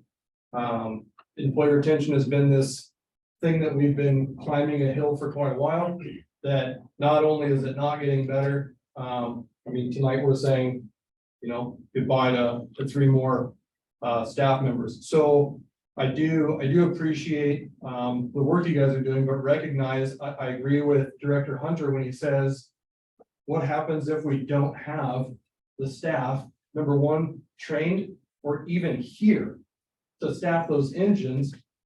We're out of business if we go bankrupt, but we're also out of business if we can't respond to calls because there is no one here. And I think I recognize it's not my job, it's your job, but both of those things are in the balance right now, whether going bankrupt because of making bad financial decisions or not having butts in seats to be able to respond to calls. Both of those things shut these doors and make us out of business. Both of them do. It's not just finance. If we continue to lose people at the rate that we're losing, it's not a one-for-one trade. This guy cannot be replaced from someone that just got out of academy. Lieutenant Bernie cannot be replaced. Captain Pettit, my God, I don't even think I have to say what it's going to take to replace a guy like that, right? We're talking about having to potentially go outside to replace something like that because they just don't grow on trees, right? So I truly think a hard look does have to be taken of where this is coming from. But again, both sides of the scales mean the doors are closed. So what you're saying is, would it be better, this is just coming off the top of my head, to get rid of 5 firefighters and consolidate so we can pay them more? Because you can see our budget. I can see. You can see my money, the Yep. money, not mine, the department's Yep. money. Where we're going. Yep. Okay, I can't stop people from moving on. If Captain Pettit or whatever lieutenant gets a better job, I can't stop him. I couldn't give him enough money to stop his job. Same with Tyler. I know they would like to stay here. They know the situation we're in. But that's the thing, is I'm also curious on how many employees we talked about, 22, 21? Every one of them? I've talked to the ones under my purview as the union president, which is How much is that? How many is that? 18 out of 21. 18 out of 20. Okay, that's what I was. Yeah, 18 out of 20. But that's the thing though, is I keep bringing up the budget, the money. This is what we have. So again, I'd be There's something we very gotta get. interested, Director, to get those numbers back from JVG, because as they sit right now, because I worked on them, as they sit right now, it's, correct me if I'm wrong, it's 30,000 over the current budget with not facilitating an administrative officer position. Continuing with Captain Pettit's salary, this was prior to him announcing that he was leaving. It's still only coming in over 30,000 over at now and 40,000 under the overall budget. So under the compensation line item of budget, and again, Christine, correct me on the numbers exactly. I'm sorry, on the spreadsheet where it has side-by-side comparison to the proposed versus the current. But this is also money that right now, that we're not. You're talking $30,000-$40,000. Yeah. So way more than that to get 4 people here or to retain them. We're gonna have to pay them more. And Right. it's still giving no money back to the town. It's giving no money to a truck that explodes. If it does, if it fits in the compensation budget, correct? I'd have to look at it, but I was just giving this. No, I don't, I'm not arguing that.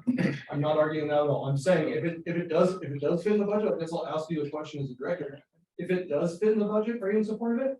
You're not in support of getting, as you're. Well, I you're very would like to blindsided know all by it. of what we're doing here. Right now, that is showing me we're gonna get an administrator. We're getting an Everett. We're getting We're not getting. 3 other guys on shift schedule. Instead of getting 1 on a 40, which is during the day. Okay, you're not also adding, if he's a shift captain, he's also gonna get 8 hours of overtime every time he shifts. So Yep. that's more money you gotta add into this. Right. Which I don't know if has been added. Yeah. There's a lot of things in this that they're not added. So Again, I'm I'll- not saying we should do anything. Let's talk about it. Which is Let's what- us get what you're into doing. a special conversation without the board or without the people here, so we can listen to what we're trying to do. What was your solution, Alder, My solution. for the employee retention? What were you saying that we needed as far as, Wow. when it comes to organizational chart, sorry. When it comes to organizational chart, will this help our employee retention? Yes, overwhelmingly, yes. Having 3 shift captains.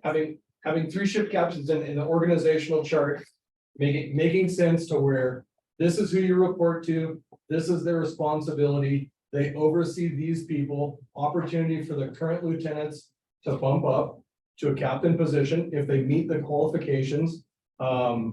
Yes, that is a fraction of a retention. I would say that's what we had, with the change of title, with all due respect. So, With if you go to other candidates, like, yeah, you're gonna promote them, they're higher rank, blah, blah, blah. But we have lieutenants. I have to go to my lieutenant to do anything. Oh, Whether I'm he's not a saying captain that or you're changing lieutenant, it. I still have to go to the person above me. That's not gonna change it. So like I said, maybe ask the employees on their retention and ask an employee who is moving on. I will tell you, pay is at the bottom. Does it matter? Yes, but it's not the main reason. And if you guys would love to hear the main reasons, I would love to talk to any of you and give you my personal opinion outside of the meeting. I don't need to inform the town of Wellington, Colorado, why. Oh, But I can tell you right now, I know Unless you would like me to.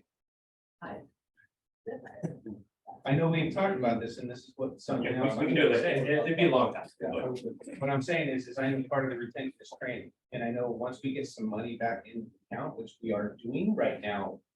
Slowly getting there, we will be able to do more training, because next year we might go, oh, there's 10.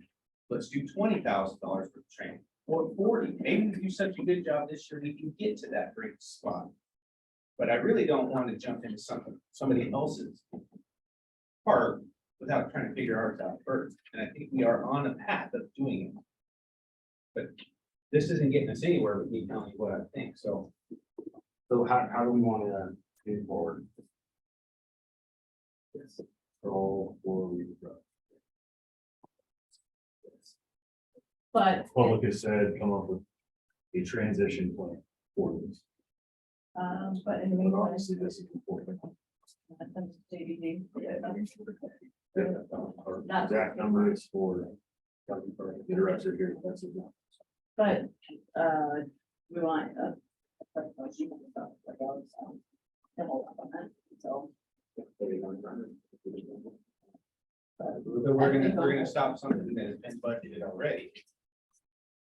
That he's trying to get done under his operation, that we said okay to last time, and now we're gonna stop. So that's what it is, new board, let's change it. No, usually you kind of, if it's going in a good direction, you don't just come in and change it your first meeting. But that's fine, I guess that's, you've done all your homework and you've been at every meeting, okay. It's not alarming to you at all that It's alarming. how many people have walked out of these. It is alarming, but you understand how far we've come, $500,000. I've seen the We're this close. You understand that we're not saying we are not gonna do anything else. The chief has promised instead that we are going to do what we can with our budget. That's what the board is doing. You're getting us to where we can do this for our firefighters. Okay, I'd like to make a motion to hold off on all staffing positions, including the 40-hour staff captain position. Until we discuss this at the July meeting with JVG's numbers. Second. All those in favor? I, Opposed? Okay.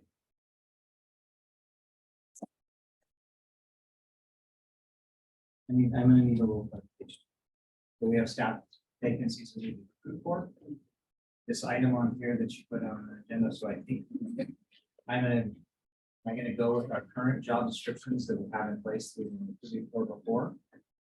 That I've used to recruit the firefighter, to do a recruitment, but I held off because We are on, what are we on? we did 9 and 3 together, so it has position, rank, grade, and pay for fire. So these are the qualifications that I would like to discuss. We're still on. And so, But I need to, I guess I need clarification of motion. motion is to hold off on, All creating new positions. creating new The positions. 40 hours staff captain and the office manager are new positions.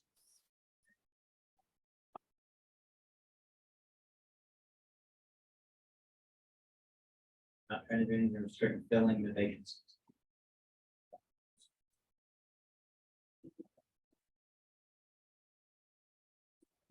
Theater, bowling, theater.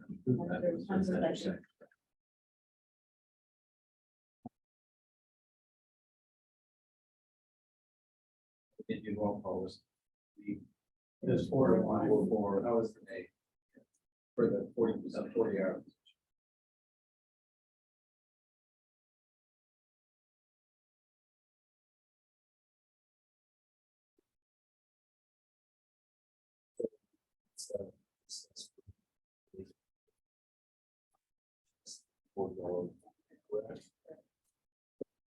That pay was.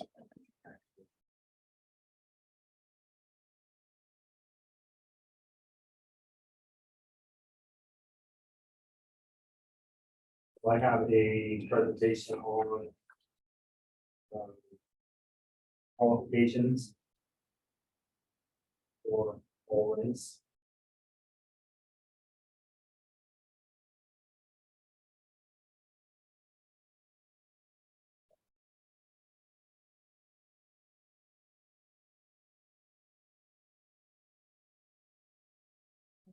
That's the end of this. Starts at 158, I believe.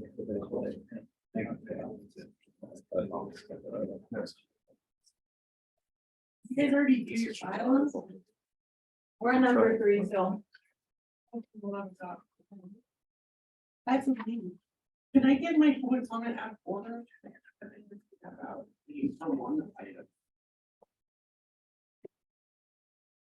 Yeah, go ahead.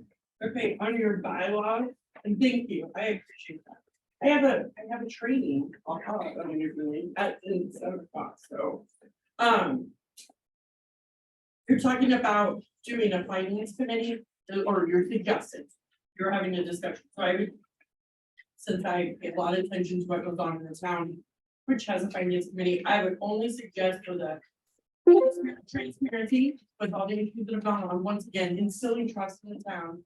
So that people will show up and volunteer to help, right? Or whatever, right? And instilling trust in the firefighters, which has been sorely lacking. over the years in certain things. I would suggest that your finance committee is one board member as a liaison, and each of you appoint a community member. And there isn't an undue amount of influence from the board on the rest of you, there's only 5 of you. And then the community and the firefighters have a voice in the budget that you're doing. And you're suggesting instead of this like kind of tear down. And that is literally what I have to say. Can I ask clarification? Yes. Appoint one community member, each of us appoint one community member, and you said, firefighters and community, what was that last part? Firefighters and community get to say what? I mean, based on kind of how this was laid out, is kind of like all the responsibilities that would be of the finance committee, right? The annual budget, working on the audit, all of those things, that finance committee should be made up of maybe the treasurer, I don't know, because I don't know what your role is. Right, like what your responsibilities are, maybe it needs to be somebody that isn't the treasurer. I shouldn't say. But then each of you as board members are appointing a community member, and then you need to have a representative number of firefighters that want to be on the 2 or 3. Oh, having them also on the board, Yeah. what you're saying, firefighters on the board. So that there's a say in the people that are paying those taxes, the guys that fight to keep our town safe, that are also would use some input so that y'all stay down here, you have a better place to work together with input that isn't just by you, right? So I just wanted to make sure I understood correctly. Yeah. Thank you so much. thank you for letting me go out of order. I haven't. It's on Zoom and, you know, barring the lights of the highway. Okay, so we are talking about job descriptions. Certifications. Grades, different grades. In their positions, and what it would require to do those grades.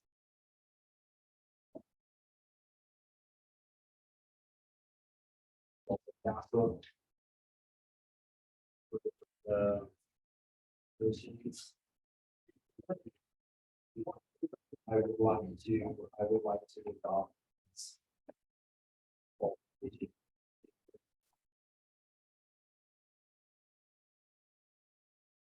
Oh, For the. Yeah, right, we can't discuss it until there has been a First and second. Well, didn't we were, isn't part of what we did. One except do the.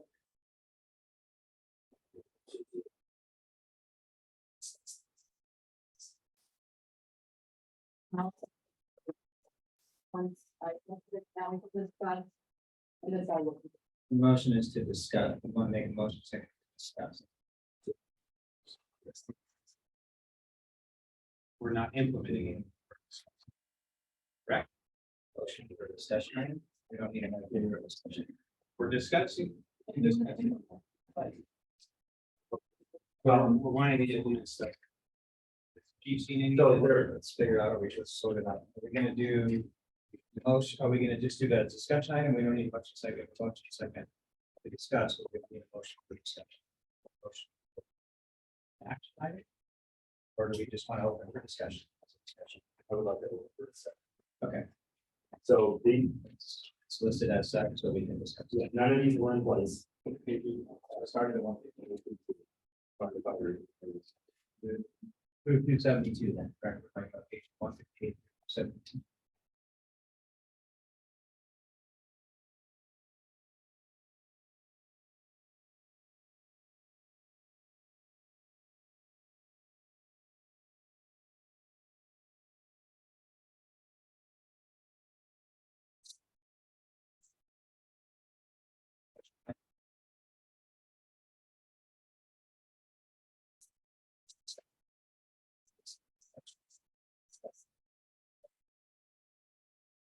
So these were not in place here. I called a special board meeting. We did.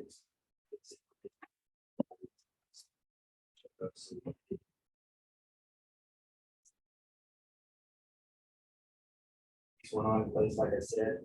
This is a concrete, this is a foundation. So the firefighters know what we need. Do different pay scales and or promote.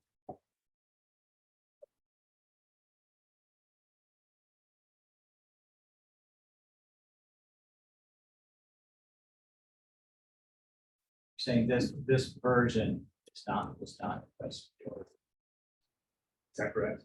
I haven't had a chance to look through all of it, just in the quick scanning, it has there's a similarity to the job descriptions that we've had in place and that we've been using to fill the vacancies that since I've been here, and the historical job descriptions that I would create on my school. Right. Software for the recruiters, but I think that rate, General, so now and then the looking at licenses, the rates change. That is not something else. Would generally have not.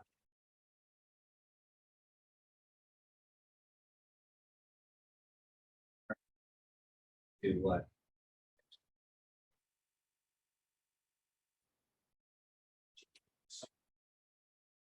Yes, we, since I started, and predates to me, I just, well, I feel like we've probably always used a job description in the process until they provide for firefighters, for engineer, lieutenant, or the kind chief.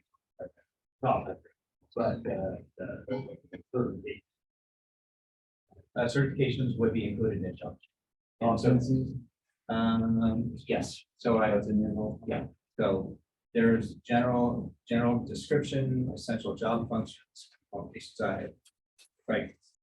Look at some of the other ones I sent what we had in place and what we were using to everybody with the only real variation of what we didn't share in general staff meetings. We did was had a variation in the way that things would be worded. Sometimes competencies would be maybe used instead of essential job functions. Sometimes the formatting on the top was different. Previously, in some of the older job descriptions, we didn't use compensation, but in the way that you post jobs now, you have to include some compensation level in the job posting. So that's been added to be consistent on all of our job descriptions we had in place with to reflect the current board approved pay scale that was approved on January 1st. So that was updated on some of the current job descriptions that we hadn't recruited for and before, but just in quick look obviously grades are different, and not, wasn't part of what we used in our job descriptions previously.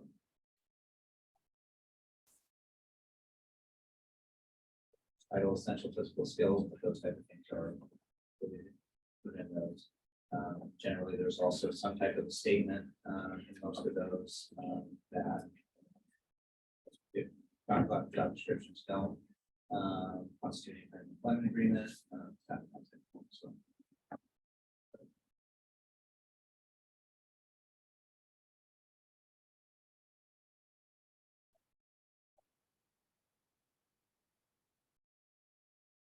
And it's kind of still on the same item, I know table, that part of it, it's a little bit confusing too, is the organizational chart, I know table talked about it, but it doesn't have a fire engineer rank, yet there's a fire engineer rank in this, the job descriptions that are being pushed forward. Oh, is this the firefighters, just all of it? Yeah, well, that's a huge, they're two different things, so we used to have just firefighters who had higher qualifications, and I speak to it, that the firefighters with higher qualifications, that have those higher qualifications, they were then drive, and then there was a change that that created the fire engineers rank. So I think as we go back to this and talk about it at some time, that's all the kind of stuff I think that, you know, is to fall into something else. Well, I think all of these were, at least it appears that they were designed if we choose to adopt it, the numbers come back. Oh, sure, I'm just, organization. there was stuff that's like, That's what it was. you get a chance to look at it first. Are these, compared to what we currently have and these, are they, different? What's it compares? I don't know exactly either, because I just getting them on Friday night first night to look at them, look at form and format. It seems like there's a lot of similarities. What I would say though, is in general, looking at, as we have desire to have people moving into other positions or moving up within ranks. When we look at what we decide operationally, we feel is what we want our employees to attain. If we're using as an example the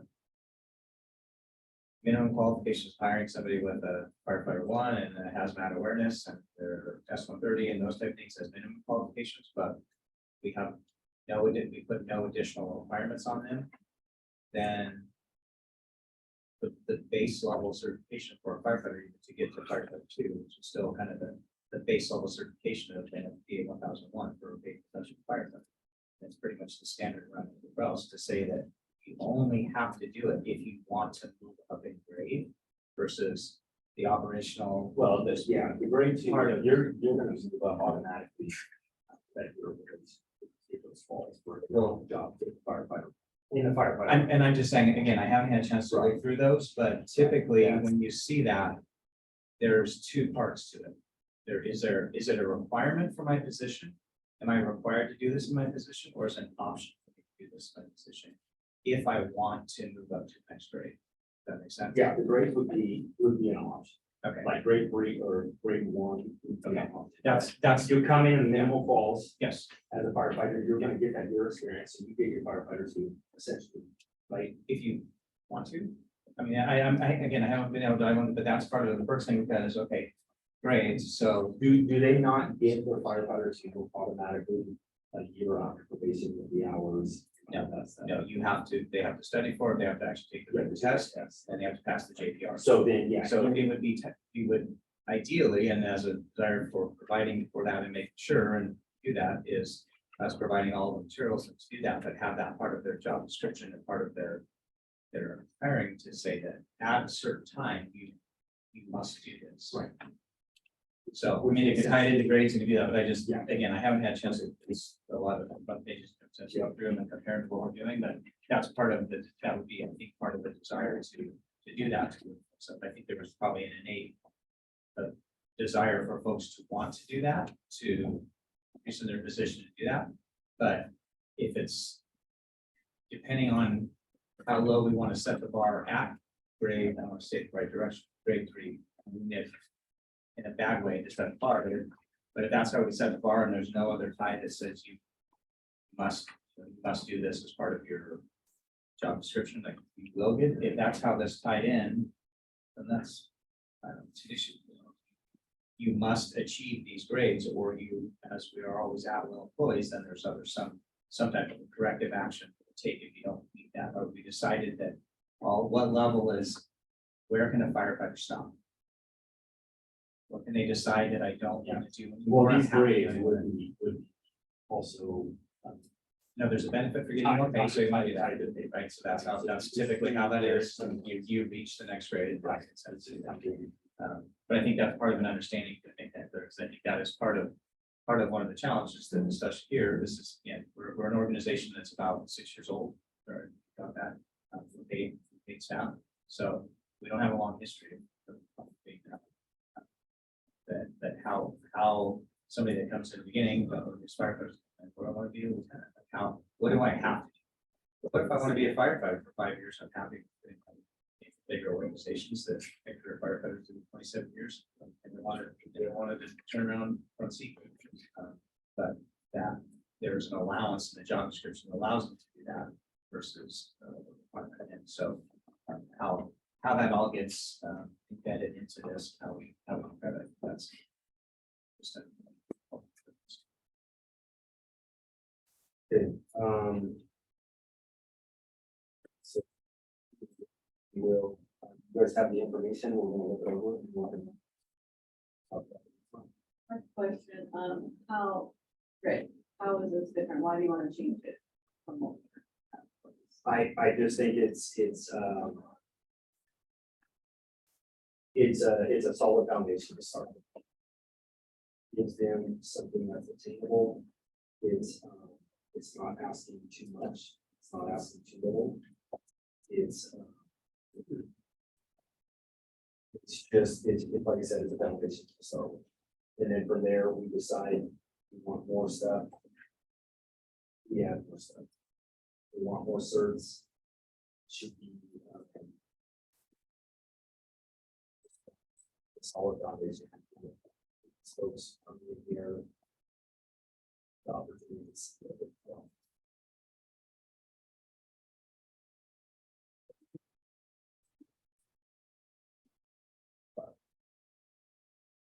I would like to vote on this. That's it. I guess if you guess I'll just kind of try to get what we have placed down, so I can compare what we have. I mean, we might be able to. I sent it, I did send it out a little bit. Absolutely. Yeah, I did send it out for requests.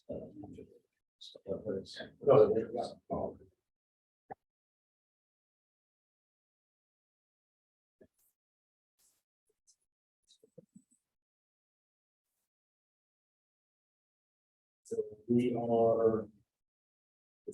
So all, basically everything that's within this job description, the position tax codes, all this, so it's move forward again to the next.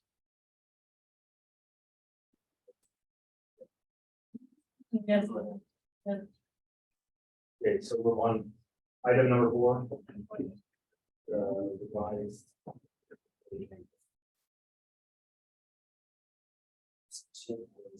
Actions, I have some proposals in there. I have a whistleblower policy. Page 116.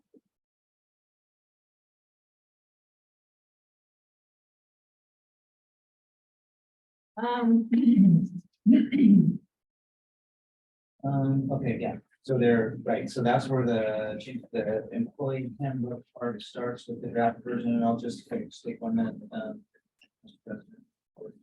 President. There were a couple of motions and then changing stuff such so that things from the last meeting are reflected in this draft version there that we have relative to the PTO. Holiday. Yes, yes, so those are reflected as track changes and sort of getting. Sorry for that.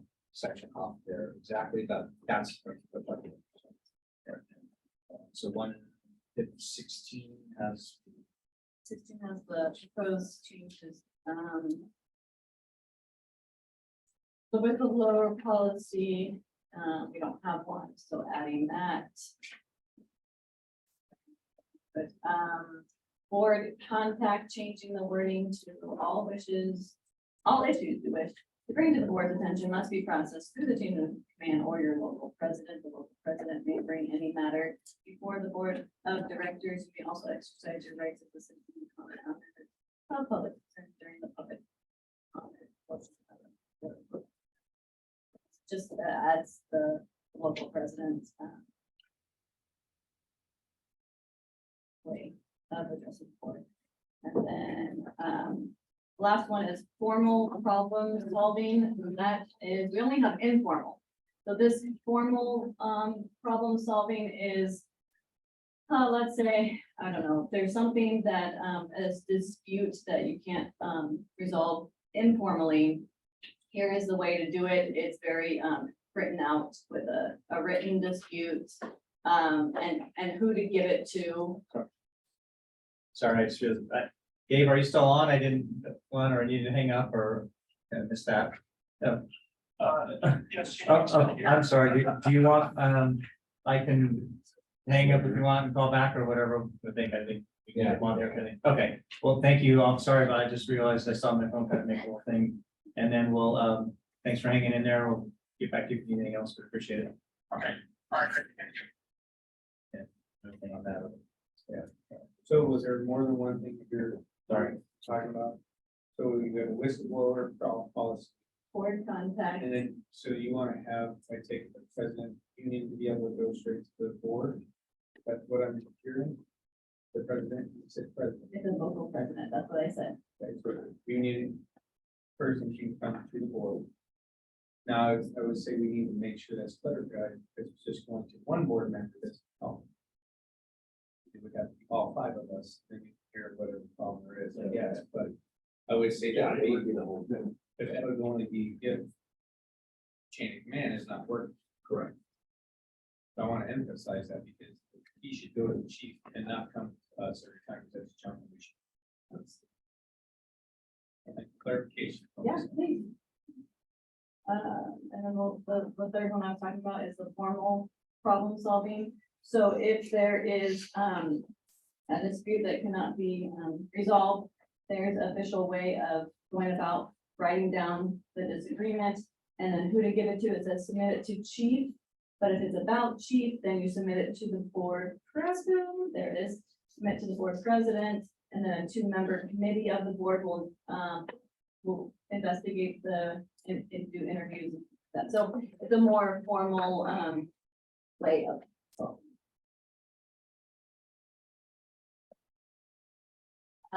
So I will make a separate motion for the whistleblower policy. I make a motion to add the whistleblower policy, the board contact, and the formal problem solving to the employee handbook.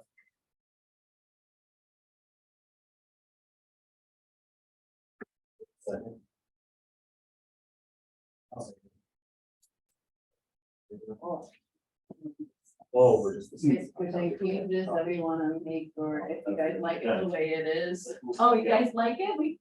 Good, I don't have problems with this. Okay, Did anybody have any discussions on this? Long as it's the whole board. well, do you want to add that for your peace of mind? Well, like, it would save on a lot of. Please, go ahead and make an amendment. I'd like to make an amendment that the president talks to the board, it's all five.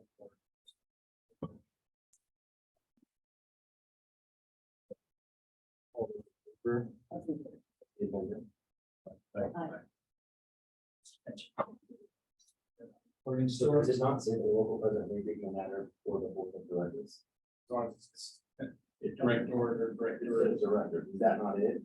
as long as it's all of the You just directors. want to Right, should. Yeah. clear. Because you can say directors, director. Okay. Oh, true, That would be for, members. okay. For the entire board of hire. Well, what if someone's not here, but I would say would be, So make the decision. Yeah. okay, public meeting.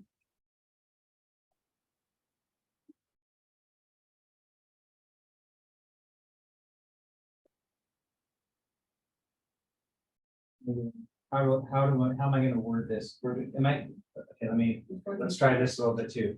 Are we gonna bring this back as another red line version with the words to approve? Or are we trying to approve this sight unseen the way that I'm gonna type it up, put it in template for submission?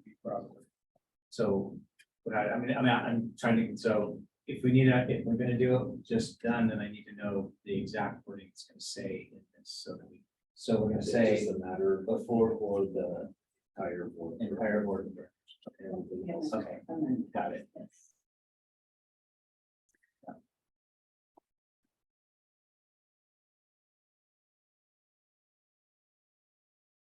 Was everything else will go.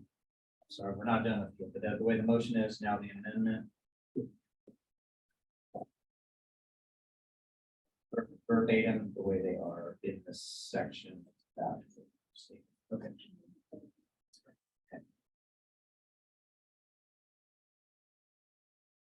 Okay, so let's go on.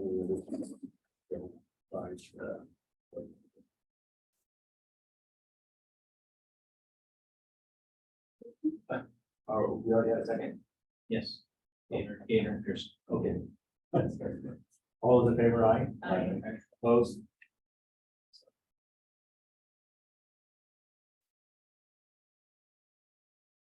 The other one is, the next one is vacation and holiday. Oh, doesn't say. Oh, yeah. Goes in their respective spots, but, Four. Or looking into pay and benefits. No, I mean, for the handbook. oh, yeah, I think they're in the handbook. No, I mean, where physically in the handbook. That's the this- page, but what? Oh, I'm sorry, just, these are the numbers that I, Okay, Like- I don't want to, I won't get that, I'll let you guys go, because it. we gotta find out where we're at now. Yeah, so.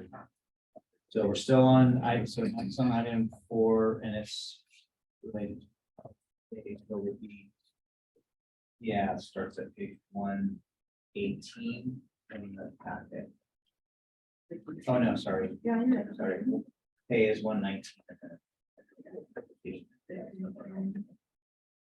Here's just a proposed vacation time with rewarding people for staying here, employee retention.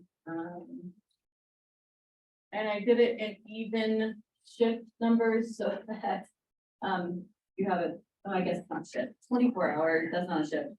Technically it is, I think Oh. we think of 24 as a shift, and they were 2 consecutive shifts. Oh, okay. Two consecutive shifts is a typical set shift. So I tried to pick numbers that were, divisible by 24.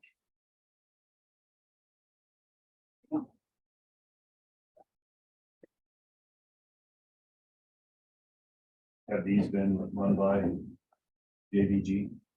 No, they, told me that that's something about payouts, maybe they can explain it, but, they budget according to who's leaving, that they have to pay out the vacation. We have to keep their money. Yeah, So we can afford to pay.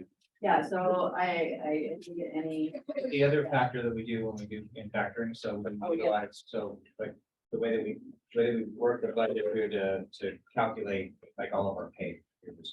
When we went through and did the forecast, and then we did this budget, because we know how long every employee's been here, so we can calculate the accrual rate for that.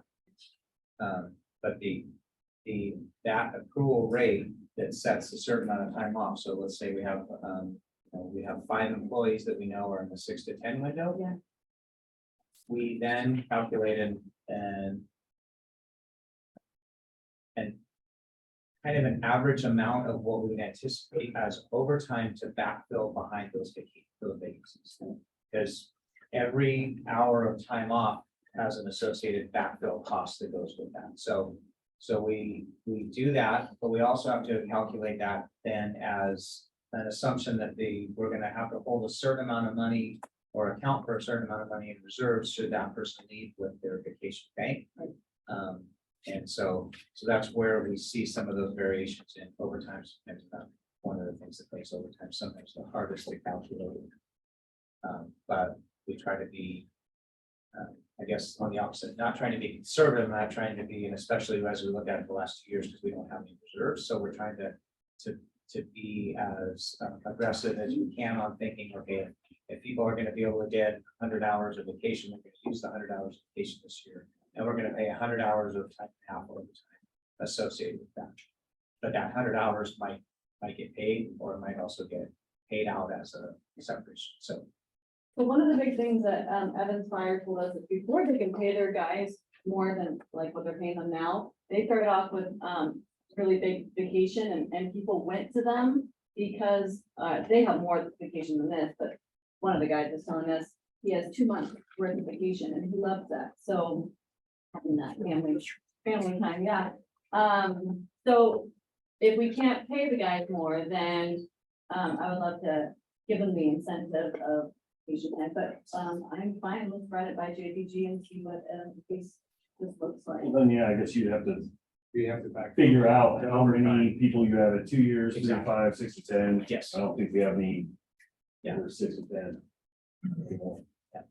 Oh, You got 2? All right.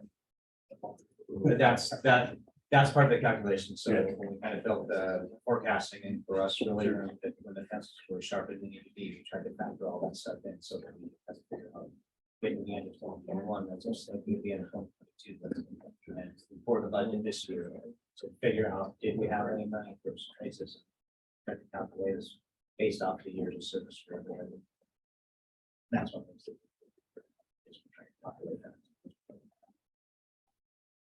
okay, I'm gonna make a motion to refer to JPG to get the numbers for these. This week. Yes, Holiday answer. for vacation holidays. Alright. Let's just get the numbers and then go from there with the line meetings.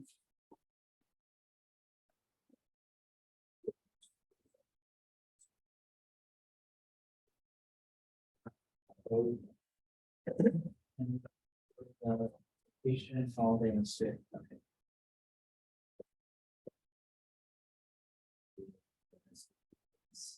Was 5%. That was 5%. With the. What I don't wanna call it, chart, Excel spreadsheet, I sent JBG our numbers. They gave me back a spreadsheet with formulas, it's awesome, so I started plugging in numbers of different pay raises. We can have a 5% increase and still be within our budget because, we don't have the fire marshal and we don't have an admin or admin. Or whatever. But this does fit in the budget, but if you'd like, we can get it verified by. I definitely like to see what the other plans are, because you give a 5% down, and all of a sudden you vote on something else, you just buried it. Like, we're behind, well, because we're gonna give 100 money for competitive job. Then we're like, oh no, we're not spending money to put somebody in there, or we just spend it. With the 5% rather than putting somebody in that position. I'm sorry, I'm not following. If we say we give 5% down. You wanna hire somebody else. The position that was empty has been filled and you've lost 5% of the. Oh, again, we still have to have Still a got a lot of- discussion. yeah. See where we're at. So. To see where we're at, okay, you do the 5% now, and then that's gonna change your discussion for everything else later. Right. You just, it's fun. It's all tied together. If you wanna hold this off and do it all together with the organizational chart with everything 5% now, or July. Make sure it fits. I'm all for 5%, we can, if it's in the budget. I'm all for it. If we can budget it.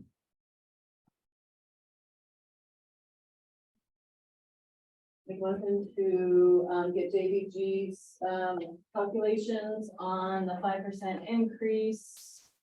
And to bring it back to us in July. Second. Also.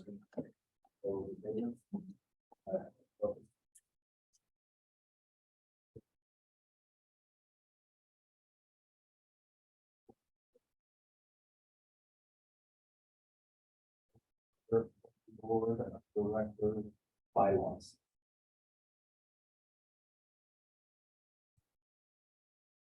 Looks like we're adding 7 to 5. 5 and 7, yes. 7 is adding an agenda item to the regular board meeting agenda to allow staff to address the board with concerns. Okay, that's under 5.3 agenda. It says.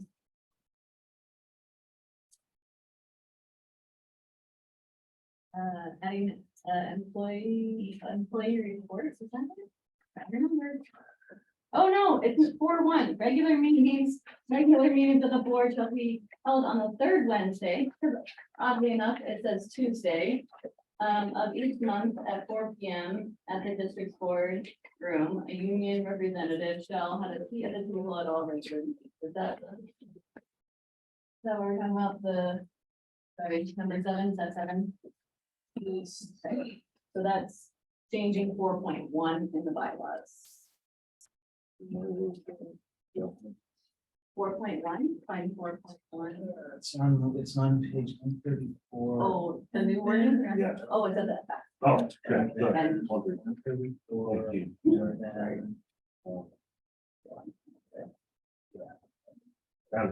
Sorry. No, that's Just okay. making sure we're.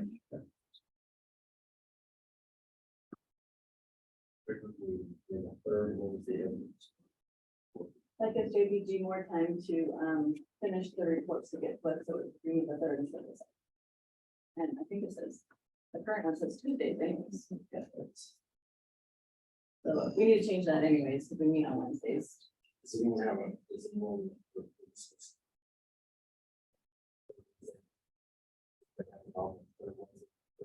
Can't think of any other thing besides that could change, so. Also, there's an idea about the 4 p.m. Evans. I like what they do. They meet at 6:30 and they have dinner, a catered dinner with us, whoever's on staff. So that gives us a chance to build those relationships, personal relationships instead of, no, they don't talk business. And they break bread together, they eat, and then they have their meeting. And I just thought that would be great to build relationship, between the board and staff. So I'm just throwing that out there as a. Experience.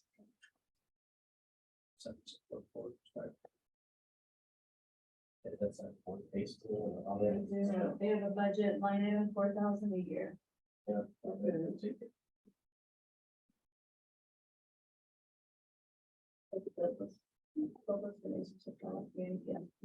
Maybe do one per shift here. So you get everybody to have breaking bread.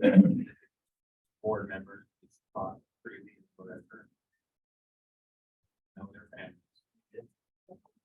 Except every week, every month. For free a year.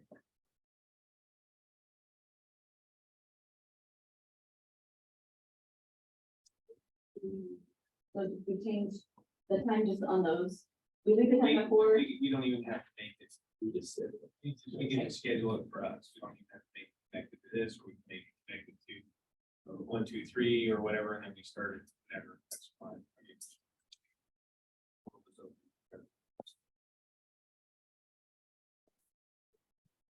So we have a motion, Want to discuss these, Oh, one at a time. or do you want to? yeah, no, I'm, Maybe 8 different. Yeah. I'm So- open to you, however you want to. the first one, do we want to switch the meeting to the third Wednesday? And the union rep. is also.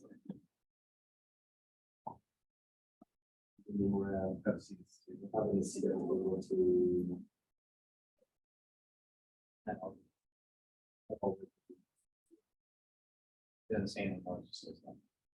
Yeah, just to give us an update on. Yeah, basically on whatever. That would be an agenda item, on the agenda. It would be on the agenda. Yeah, so adding an agenda item to regular board meeting agenda to allow staff to address the board with concerns. Whoever the local president.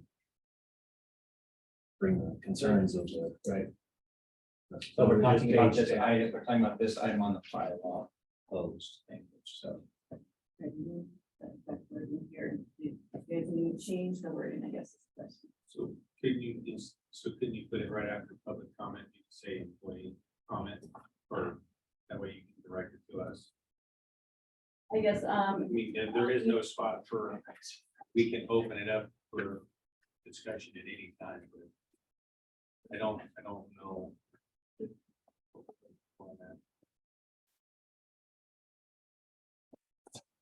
Sorry, I think the trick is me just right here raising my hand to interject. One of the benefits that the local sees to having local representation at the table is not to circumvent chief, not to disagree with everybody, but when an item comes up that has direct relation to employee retention, employee training, employee safety, that not doing this and interrupting your meeting, and just saying, hey, as an example, you know, when we were talking about vacation and PTO several meetings ago, right? Technically, there's not a appropriate avenue in the board bylaws for us to do what I just did as an employee. And again, our representation, and I recognize that not all members of the district are part of the union, but having that collective representation to where it's not a beratement of staff to the board or constant raising of hands to staff. It's a look over, and yes, I am currently the union president, so I'm not trying to pull the wool. But a look over to the union rep and say, we see this having negative connotations to staff, to retention, to overall happiness, to safety. No, again, I don't see it as for me, as a tool to circumvent the chief, but to be able to give that input where it is going to directly affect staff or union members.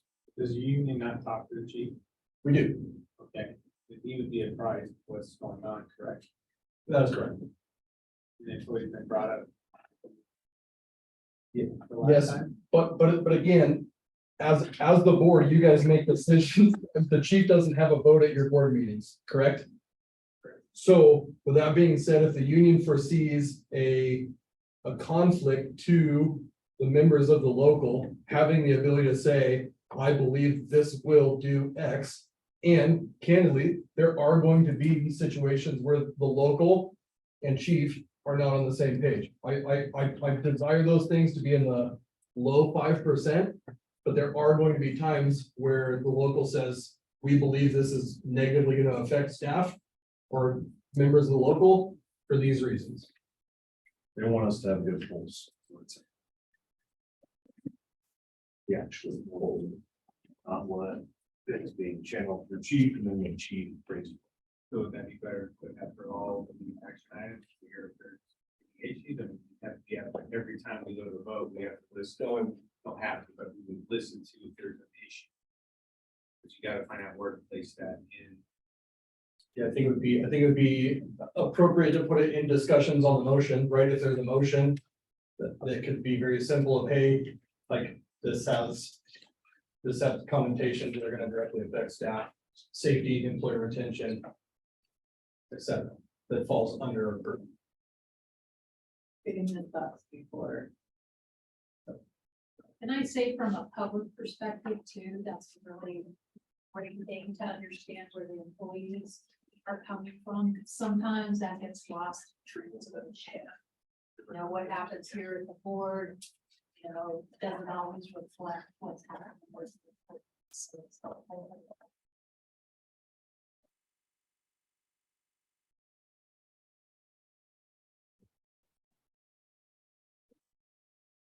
Trying to figure out how you want to get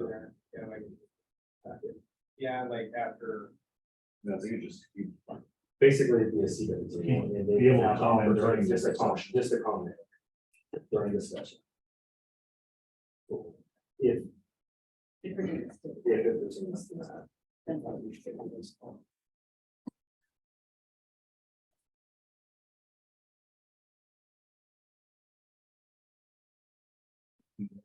Cheaper. Could be during the whole, sounds like, so every agenda we could have them interject everything that they want to say. We got their opinion and then we can go. just like we open it up, public comment, the public, the citizens, It's on every line on it. yeah, getting their opinion on every line item as Can well. we do that public comment on every, I don't know how we could have that, or want public comment on every forum. I mean, I get it, they're employees, but the employees are supposed to go to the chief. Not us, I mean, that's the, it's where you're supposed to be, I mean, I understand we want to hear everything they have to say, and the chief hopefully will be telling us everything that they're concerned about. I mean, I think it might have a lot of time. I mean, if the chief has something better that needs to be said, and humans talk to him, that is, I mean, the fire department is based off of structure. And if we start jumping structure, then we do not have. I like to hear both sides. Yeah, one thing though, I could see where if somebody, he came in with something and it, Mike didn't know anything about it, kind of blindsided him. You know, well, I guess as long as it's gone through him and. I would like, I would really like to make a change. That's what I'm always gonna push you. It's always worked on every fire. And it's not that we don't want your opinion, because it's always asked, I'm sure. As president, you go through the bags, I'm sure. And then you can actually, you can have a section in his chief report, and you can state that this one action is concerned. Or hopefully you guys would fix the problem before it gets to this point. That's my point. I just want to say that, like, again, that being in a union or being a union president, VP, no disrespect, it doesn't make them experts in running a fire department at all. And that's where the chief comes in that you guys have hired with decades of service. So really, it should be the president going to the chief. And then that's how it should be. And if you guys can't trust that, then get different people, you know? But it should be them going to chief telling you to have a seat at a table for everything that's gonna come up. That's crazy to me. I live here. It's nuts. Hearing what's happening is crazy to me. Chief runs the department. He runs the operations. To have firefighters that are in a union sitting at a table with you, it's asinine to think that that's something that's even gonna come up, just from a taxpayer. That's all I'm saying. You guys run the department. Let's move forward. Thank you for your comment. So how do you guys want to move on this? No, suggestion of changing language, I'm just gonna make a motion to accept the presented 4-1.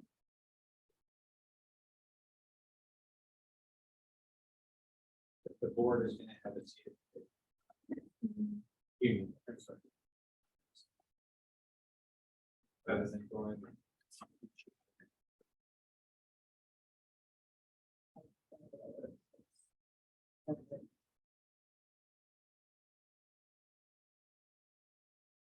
It's not going, I don't think it's going over the chain of command. If they have a concern on one of the session, then. So hang on, so if there is let's say they have a concern of some sort. And it's not, hopefully it's not valid to be changing somebody's mind on one thing or the other. isn't that kind of, we should have all the information before we make a decision on stuff, anyway, correct? Okay. So that means even their stuff, they should be letting us know, to start to look into it. There might be, they might give you a concern, and don't take this wrong, it isn't truly true, like you've seen. It's not really what the department wants, or the employee want, and they chime out, because the union wants it, there's some employees that don't want it. I mean, now you're really starting to put them ahead of the other employees. Hence the chain of command. Everybody goes through him. So that's my concern is, you can say, yeah, let's just put them on the board. Well, it's the first I've ever heard of this. So we five haven't even talked about, even, we're talking about it now. Now you're ready to make a decision. That's how things work. Yeah, I understand. Okay. But the union doesn't go comprise of 91%. Do you agree that they should go to the chief? I agree. You're putting them on the panel here, more or less. They're not on the board, but they will speak their mind on everything we bring up. And you don't think that's jumping the chief? I think that's a huge slap in the face. That's my opinion. Unfortunately, he's the president of the union. He's not the chief of this department. That's why I don't think it's a good idea. I just want to hear both sides. I want to be able to have all the information like He you can said. come directly to us. We've made this, we've already passed that. He can come directly to all of us, talk about something. That is in there, you put that in there, that the president can talk to us. Not at the table where he's sitting. He's the chief. So if you have it, you don't want him sitting at the table, but it's okay if he talks, that he sits right there. That's the only issue? It's gonna be every issue, but he's running the department. That's what I'm telling you. He's the chief. Yes. You have somebody on the other side running the union Yes. under him. And he's gonna have a comment on everything that he's talking about. Do you think that's fair to the chief? That's not running a chain. I think that's the reality of having things. And where did this come in? Did you talk to the union press directly to figure this out, to come up here with this? Because When I talked to Rick, and this is what Rick's union did. Well, in the city, they have opportunity to comment on items. and they can, I'm not saying they can't, but the way you're putting it in here is he's gonna sit right there and talk amongst us why we're trying to make a decision. So instead, it was raising them to do that. I mean, we're doing it now, but if they have a concern, they can bring it up. We always want them to bring it up, but they're supposed to bring it up to the chief first. Right. So if it's a blind side, what do we do now? We'll say stop. He hasn't heard about it, you're done. How do you stop that blind side? Because if the union gets mad enough, they want to do something on blind side. Seen it. Well, if they bring the issue up to the chief, who's higher than the chief? Us. So So, if he doesn't deal with it, then it comes to us. correct. Correct. But if he's dealing with it, shouldn't even come to us. That's where I'm getting. And we're discussing things that are financial. I don't need the union to keep telling me that they want more money. I already know this. I've heard it all the time. I'm working on it. So it's just my chain of command works. Well, they've had meet and confers, and I have not heard anything that has happened with that, so it's not coming to us. Have we even gotten to the point where we prefer other than safety items? Because we It doesn't matter, it hasn't come to us. had one since. I've not heard what has come. of And what was it anything. about? Was it something that the chief already handled? Do you know this? It hasn't been relayed to us. We're Is it- missing information that I would like to hear from the union. That sounds to be like the just started, shots are fired. He's got it. It sounds to me like the board is just fired. Being in the confer area, you've got to be able to get time to deal with whatever they're conferring. If he doesn't have a problem, if he has a problem with the chief, I would hope he would bring it up. Or when they do their meet and confer. Is the chief working on what they're talking about? It's not in our world. If he doesn't do his job, that's what we get in there. But they've only been union for how long? 6 months? Year? 8 months. Takes a lot to change a fire department. Takes time. I don't want to get ahead of the chief. He has way more experience running this place than I do. I know how to deal with numbers and how to deal with decisions. You're trying to jump the chief. If the meet and confer hasn't happened, and you're not happy with it, then that's when you can come talk to all 5 of us. But I don't know what that's gonna get you, because he knows way more about what's going on day to day. And what you're conferring and meeting about, you're only supposed to be talking about training, safety, stuff like that. Correct. And not compensation, Correct. okay? You know our budget on training and everything else. So I'm trying to figure out what you've been talking about, which is fine, but I'm sure the chief is all over it. He's probably trying to come up with ways of doing it. But in 8 months, we're trying to force feed stuff. Takes time.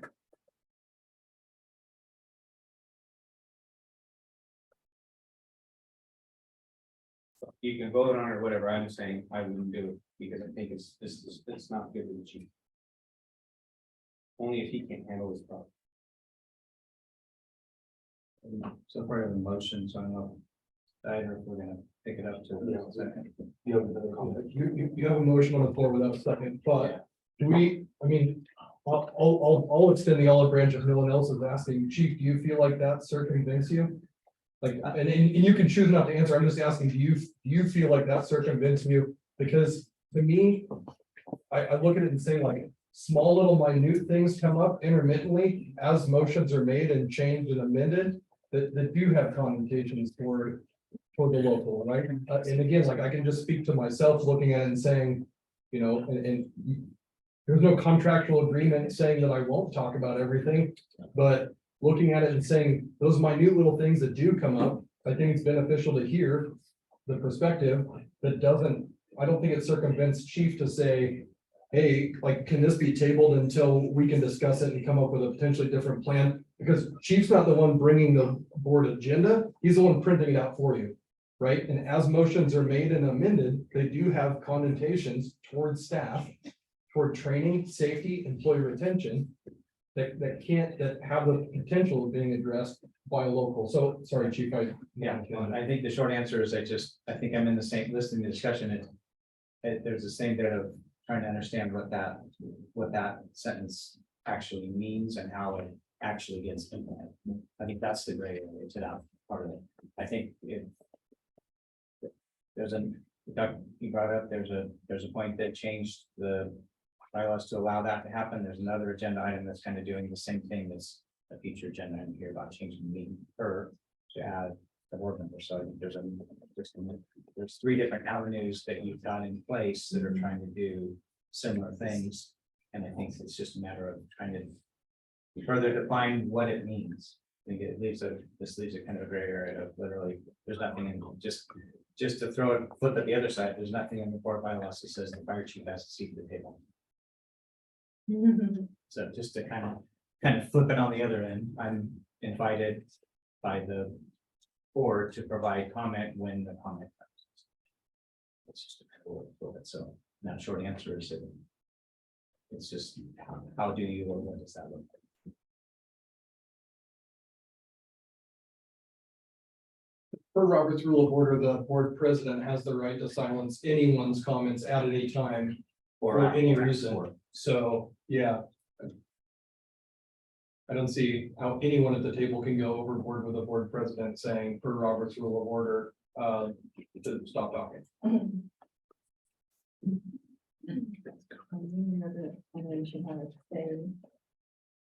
Well, it doesn't say president, it says representative. Oh, I'm sorry. You know. Make it anyone. Yeah. It how to say, instead of how to say at all.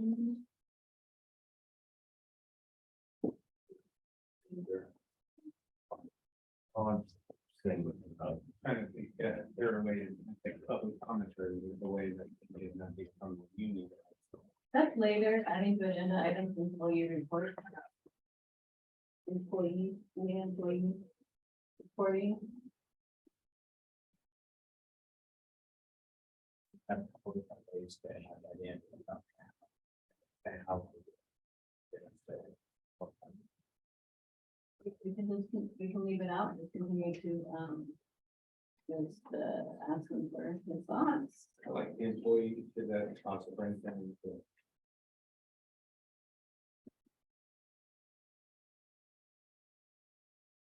I guess we can maybe just leaving it out and then Ask them. just, hey, give us your thoughts. Yeah. You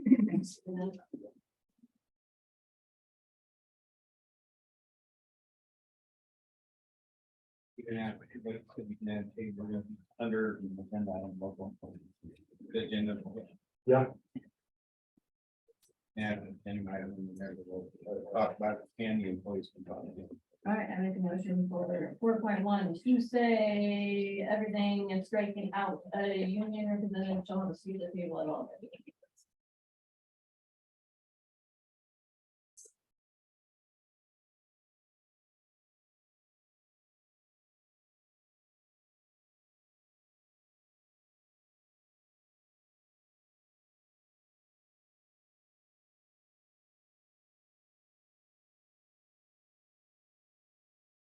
You guys want to get your motion?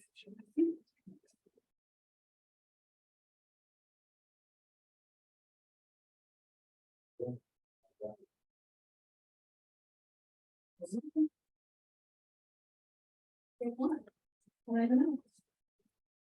No, we're taking that out. Right?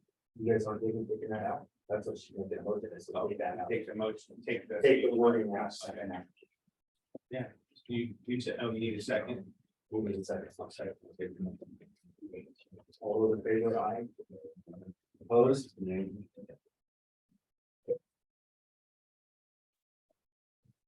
Then, start rate. Yeah.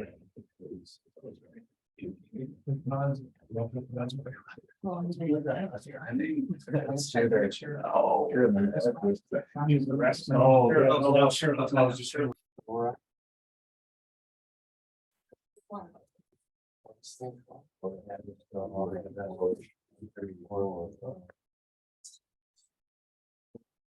So. Remove 4.2.1.8 because it's executive session, it says discussion of individual students, so we don't have students. I don't think we need that one. And I gave you the Colorado revised statute, so you see very well, that's definitely no students. So make motion to remove that.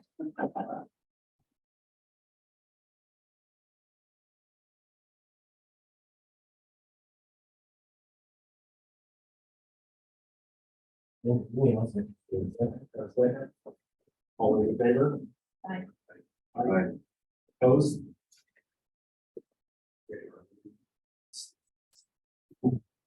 5.3. What do you guys think?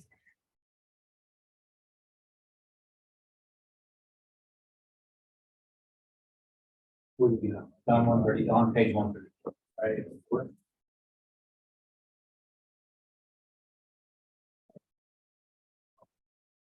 Get it over. We moved it back. You see how that.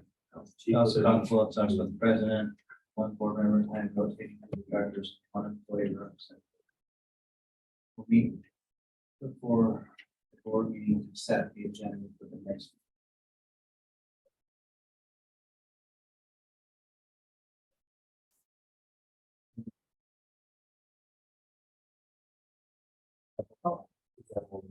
Oh, yeah, that's all. Got it wrong. I'm gonna add in items, my recognition, committee report. So, what are your thoughts? Subject to change, you know your thoughts.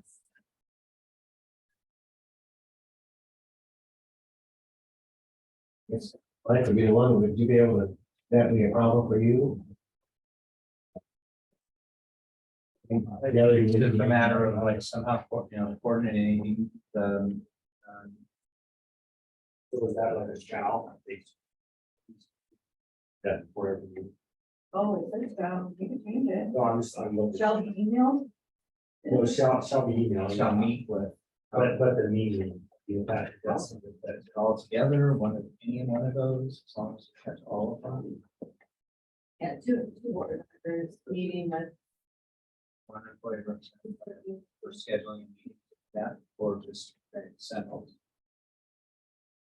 Idea of the town of Wellington does with their mayor and one board member before a meeting makes the agenda.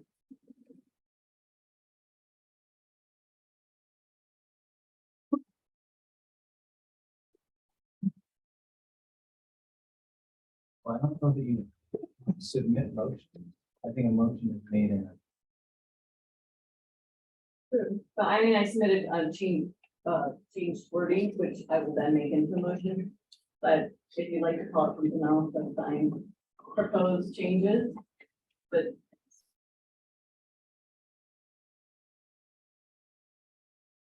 You want board member, the president, and employee will chief before every meeting. Vote changes.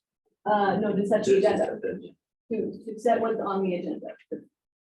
So like, let's just say the Wednesday before. And then the agenda comes out on Friday. The packet comes up, but if you guys discuss what's gonna be on the agenda.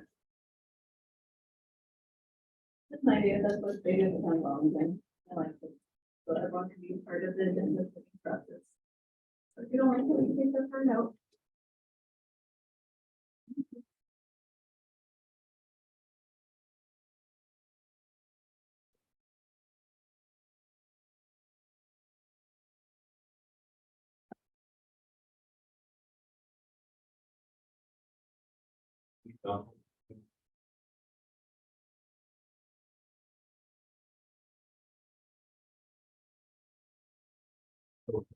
Let's just say, for instance, the employee report, what would that would say we have 21 firefighters. I mean, see how what our staff is that, Oh, no, those employees get to report to us. oh, okay.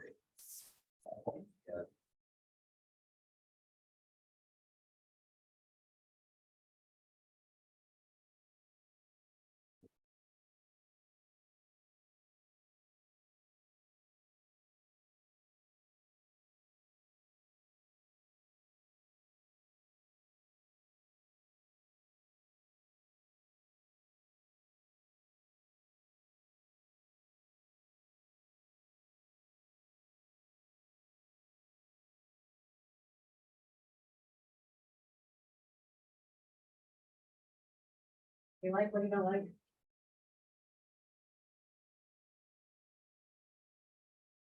Like the idea of getting the panic on Friday. Yeah, that is nice.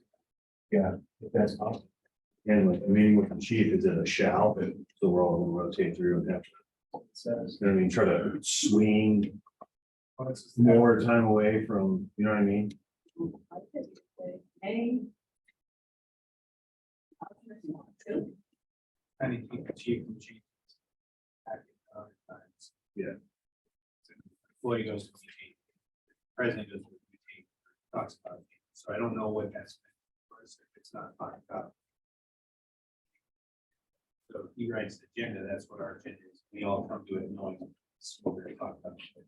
Generally, what sets the agenda for the most part is what comes out of this meeting for the next. And if the president, or somebody comes to the president, it was here to be in the agenda, then that's, at least that's the way that you're. So, we want to change that's. Step.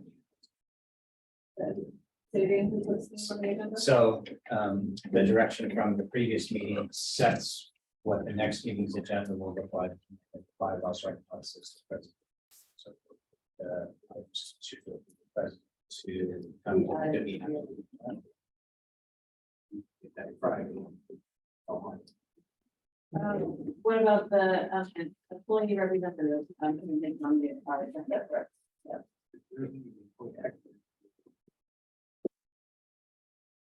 How we get it to the president to take this.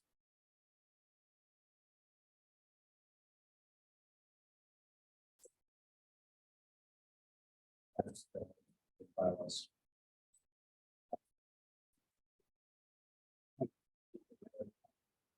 People do this.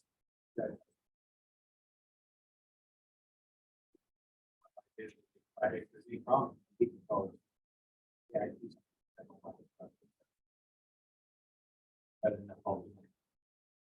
Typically, the agenda was, the board, to get the agenda out earlier, so they would have to get built off. Right, so cut off on that too. I mean, if you gotta have it out on a Friday, say, let's just say Wednesday, that's it, unless it's an absolute dire emergency. That way, that day before, you know, that's good. So adding that one to deadline. I like that.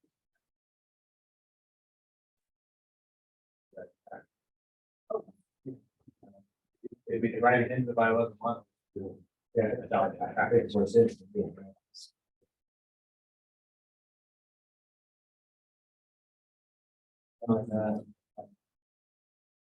So That's the design of.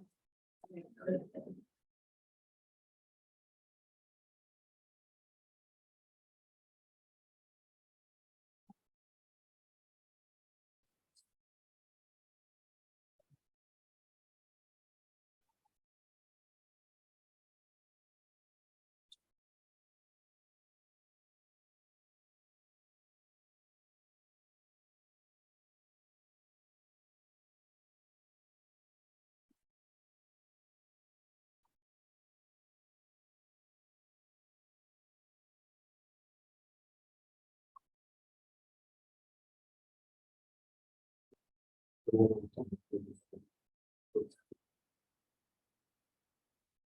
And we're about to report.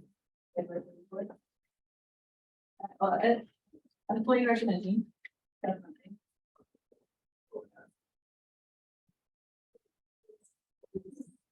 Maybe.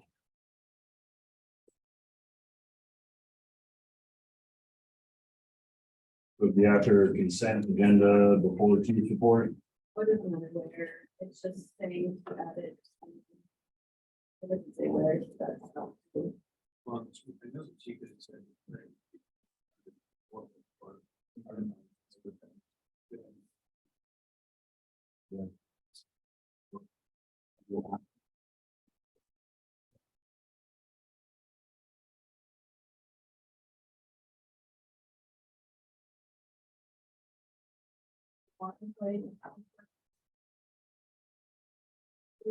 Voted no last.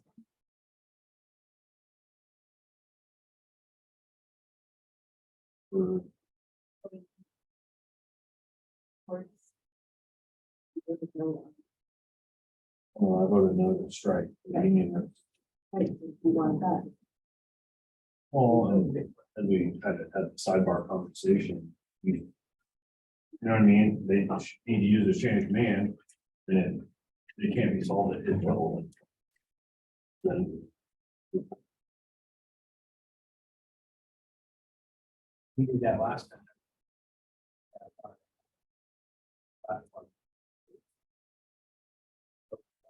we're going on town hall too. You guys can. I don't know if any of us ever want to do that again. On I don't our want you to side- do it on- again, but On our hey, side, it's- either. it's always there. Sure. We will always list. it. Yeah. Like I said, there's a way to do it. Put it on the bill. All right, I make a motion for 5.3 to say agenda package shall be emailed to the board by Friday before the meeting. Add to agenda items, employee recognition.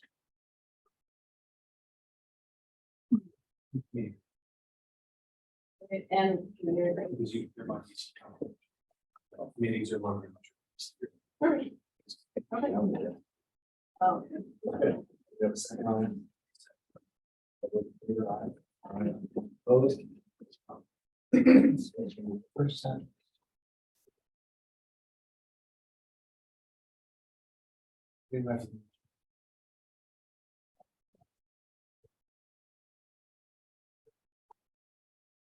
Six point 12, treasurer John President very well on things before there. That's what I did this last time, it worked really well. And then they added April statements that would be. So it's just a double check. But ultimately.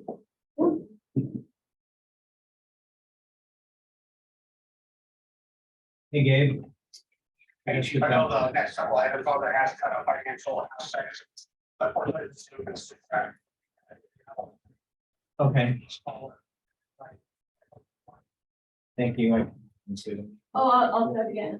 Leave on speaker or speak on speaker, okay. So they can hear us better. Thank you. I was just telling them that this is what I did last time, where I had you send me the financial statements and look through them, just as a double check, so that you can provide the revised April statements, reports to us, and that worked well for me. Mr. President,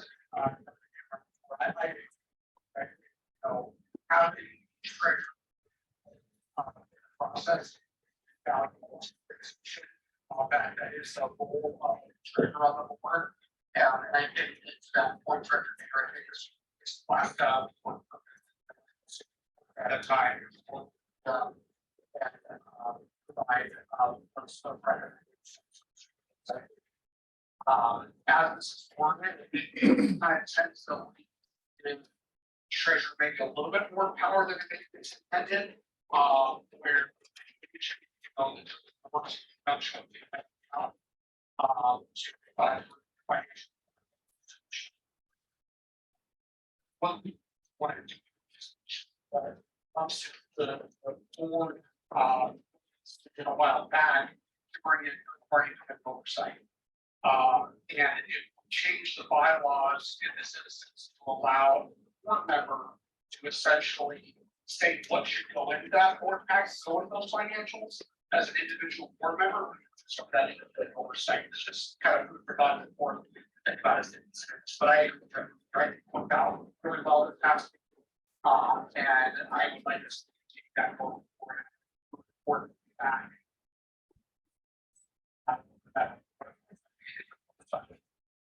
I make a motion to what he said.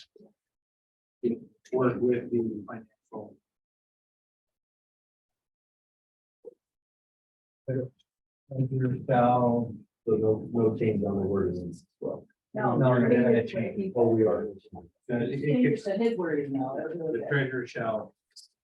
Was it work with the third party financial? Dave, you want to say it again? Your purpose wording? Yeah, it was really good. As a treasurer shall,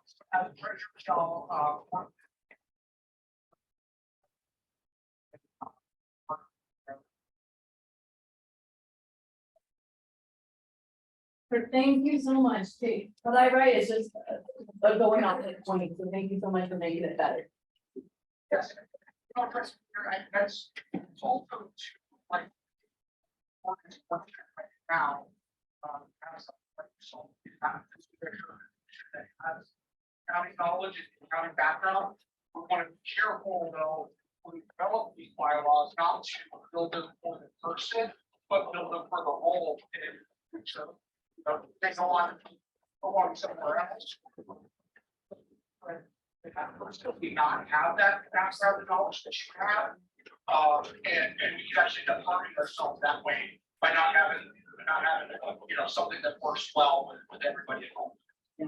Regardless of who it is.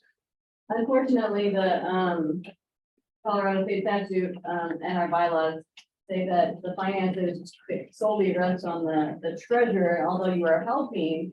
It is the treasurer's responsibility, so I just want to make sure that Yeah.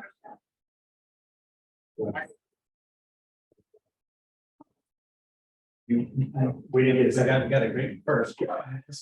She made a motion. Yeah. Okay. Yeah. Got a second. All those in favor? I'm Opposed? skipping down for Gabe to adding finance committee. I do like what Lisa said, so changing it to compose the treasurer and one community member appointed by each director. As well as, I don't know how many firefighters you want on that, but I really like Greg, so. Thank you, Lisa. This is your citizens. Correct. Citizens. You wanted. Oh, it's all down there, the preparing the annual budget, audit, working with the accountant, financial policy controls, internal controls, making sure. Anything that has to do with finances. Chief involved in this?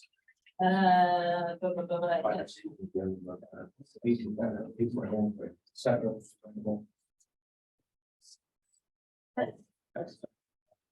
Seven. The public comment was, it's just chief, one director, and then the other director is on 20. Yeah, community members, the making.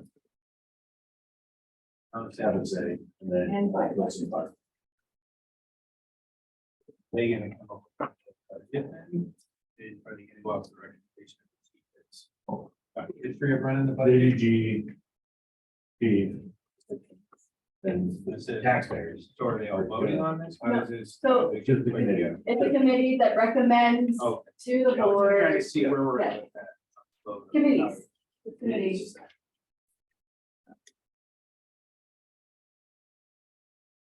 And then it says, shall prepare a budget in accordance to the committee's direction to be presented to the board of directors on or before October.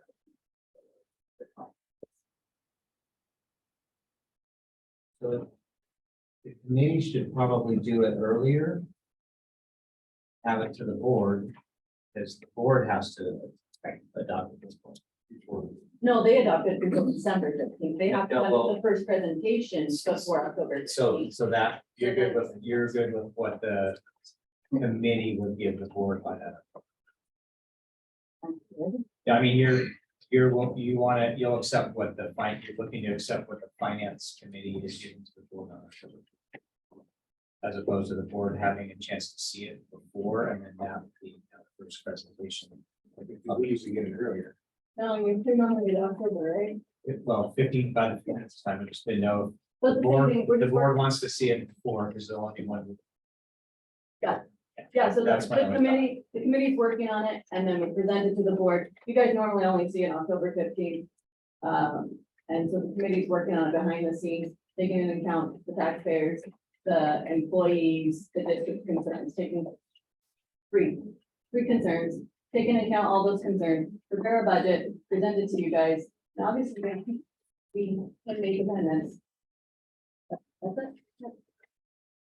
The only other input I can give on it is the bottom section where the fire chief community representative. I think we're still in a bit of a tenuous situation and we're looking at it. We have to have it done 60 days before, which we have to have our budget done by August 16th. We haven't seen the assessor full yet of our tax. What our revenues. No, I mean, that's my other input is I think typically we'll kind of start with like budget discussion work sessions maybe I believe that's before. what it is. It's just, here's our needs, here's how much we want to spend on these things. Obviously, we don't know what we're gonna get yet, but here's the idea. I mean, they start the process in the summer.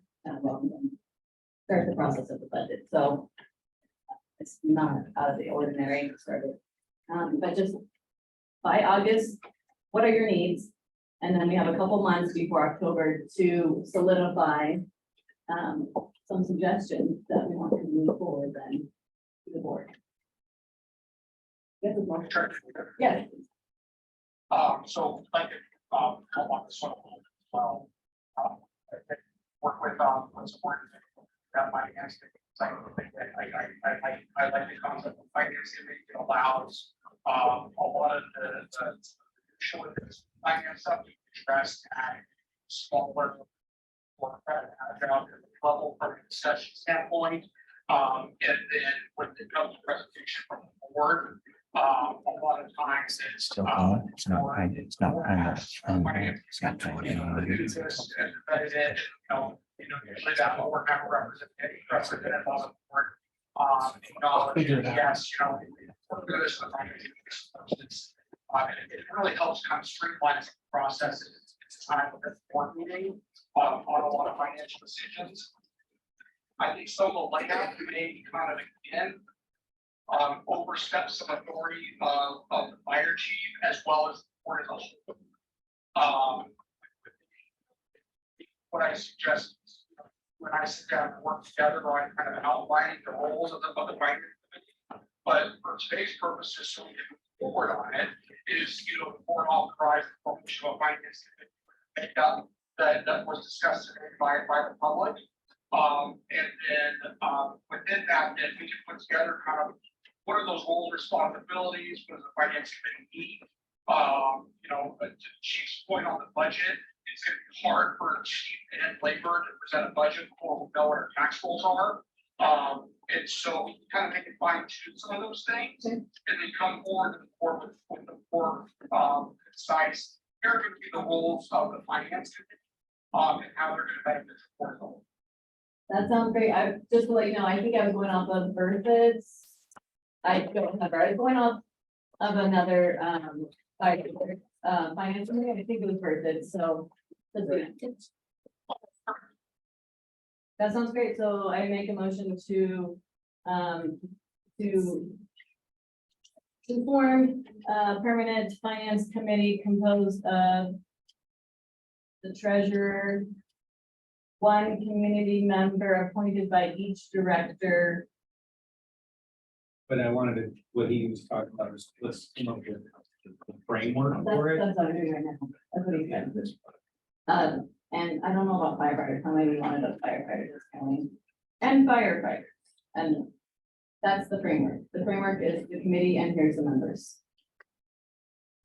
The permanent being like, there's an issue with it.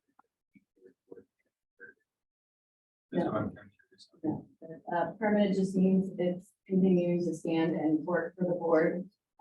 Special means it's only for a specific purpose. You want one thing out of it and then it dissolves. This one we want a yearly do with it.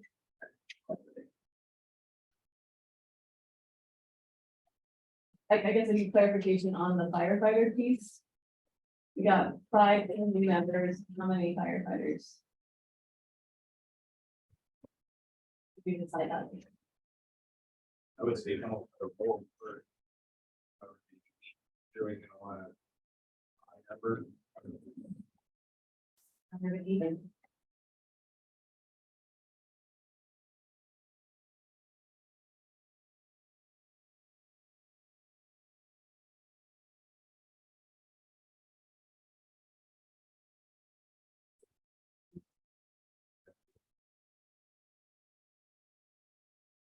Format of permanent finance committee composed of a treasurer, one community board member, appointed by each director, and unknown number of firefighters. One community.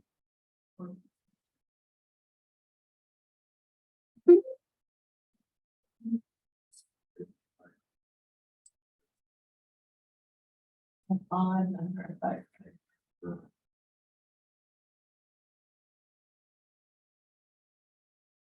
And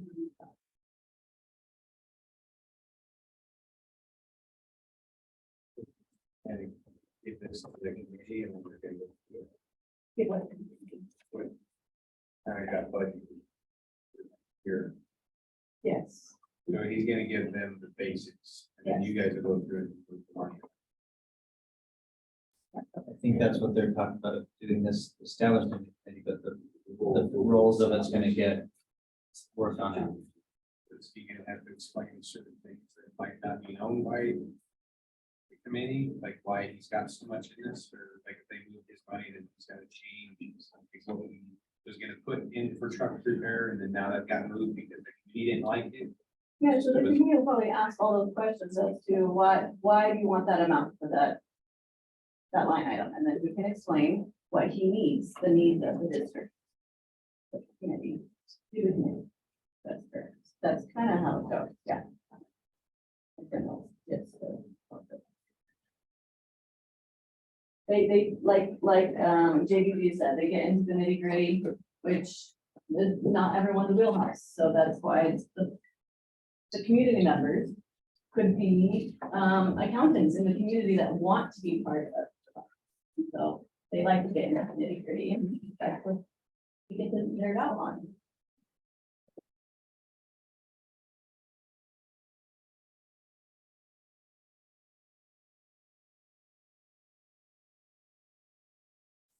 discussion on that? I just want to clarify the last part of it, just so we'll know what fire, the number. An odd number of firefighters. I guess. I'll have to maybe.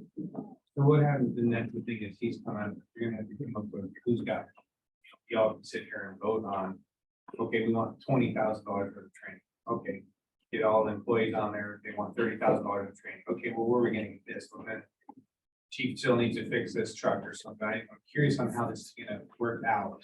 Well, we'll have the final say on it. It's just a committee. Okay. Discuss, We're just trying to see how it's. played. don't come up with, so we don't have a 4 hour meeting session. Exactly. A committee to help out, so we're not sitting here for 4 hours with everything being questioned.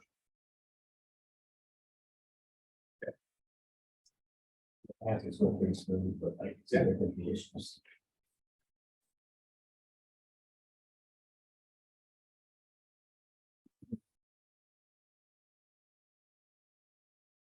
Oh, did I miss the second? We just have a motion. Okay. We just.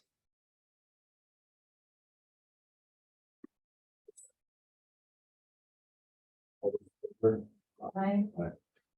Opposed? Hey,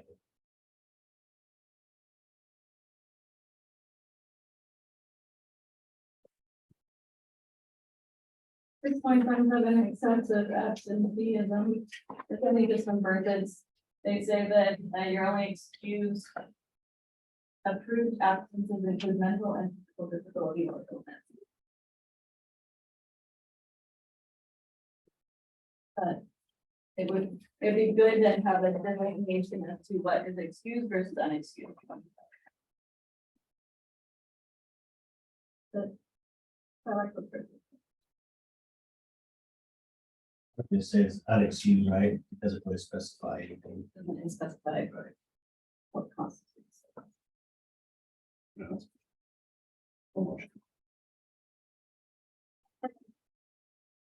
to accept as written. All those in favor, aye. Right. Opposed? Is that it? Thank you. Okay, that's 5. Number 6. 2023-02, amending resolution 2022-05, adopting the meeting for process. And this is just adding the wording, one board member and that's all it just adds the word one board member. So the fire chief and one board member shall be the district representative for purposes of engaging in a meeting conferred as required under the act. So the word and one board member is what is the only thing added.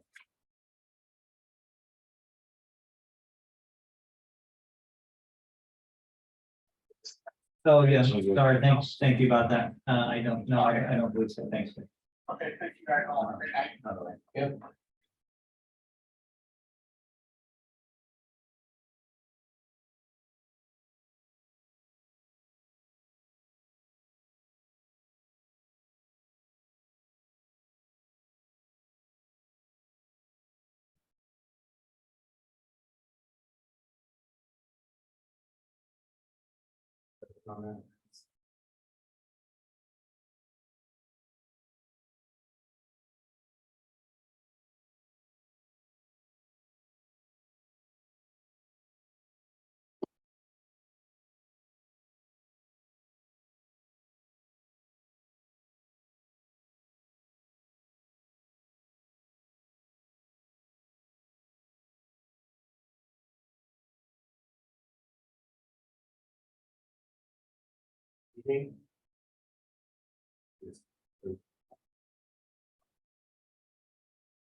Where's the word except that?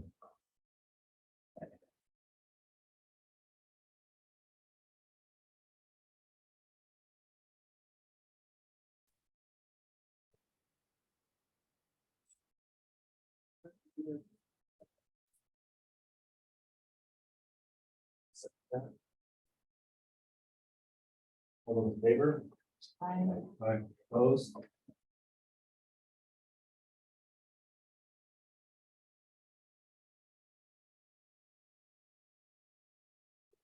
Number 8, only merit board that meets quarterly.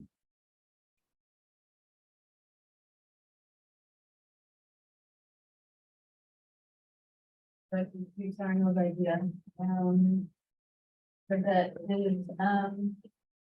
his district did this, the merit board comprised of employees, that, they did gave bonuses, sure, exceptional performance, I don't, that's all I remember. I guess the committee, called the board, merit committee. So what would be there just to recognize employees? Yeah, right, his did bonuses, but I mean, we could do trophies and whatever, was class. Whatever you want to recognize. So you would, the firefighters would nominate somebody, or how would that? Yeah. You can come up with anything you want. Form the committee and come up with ideas. You have any say on that? Yeah, I do think it's a good idea. I mean, we do have awards, pins, recognitions, life-saving awards, stuff like that. A lot of those big ones are recognized by the chief and handed out. We did prior to COVID and some other circumstances, we had our like all staff awards banquet, which a lot of those things would be handed out. And I know that staff had a lot of questions at times of like, are you kidding me, that person? When it came to getting a chief's award or something like that, I think everyone you remember that, that was here. But I do think having a merit board that, or merit committee, that those things go to, and they can make a recommendation to chief for John Callahan receiving an award for exemplary service for X, Y, and Z, if that award exists. I don't think we should be creating a bunch of new stuff, but that could be the committee to be able to come to chief and say, or to the board and say, we'd like to add this recognition pin or something like that. But I don't see it being negative.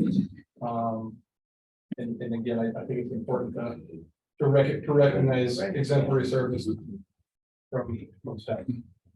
My experience with San Jose was we had what we call the employee recognition.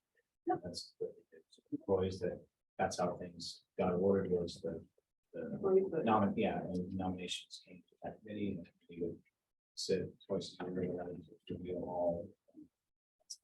It didn't really have at this level to have to do that. So. Well, We can form the committee and then the committee figure out how it wants to run things. we'd like to say this, the employees. Employees We don't have. Oh, I. Yeah. Oh. Yeah. Their board.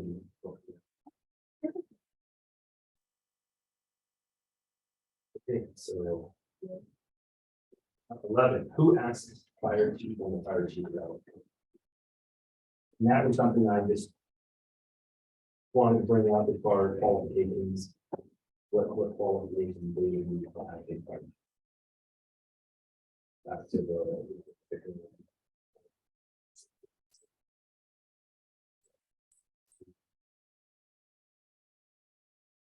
Did that put in our. Where would that be?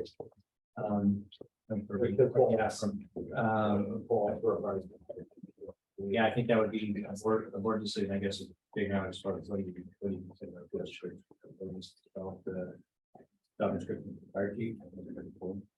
Also setting some level of something, what is it that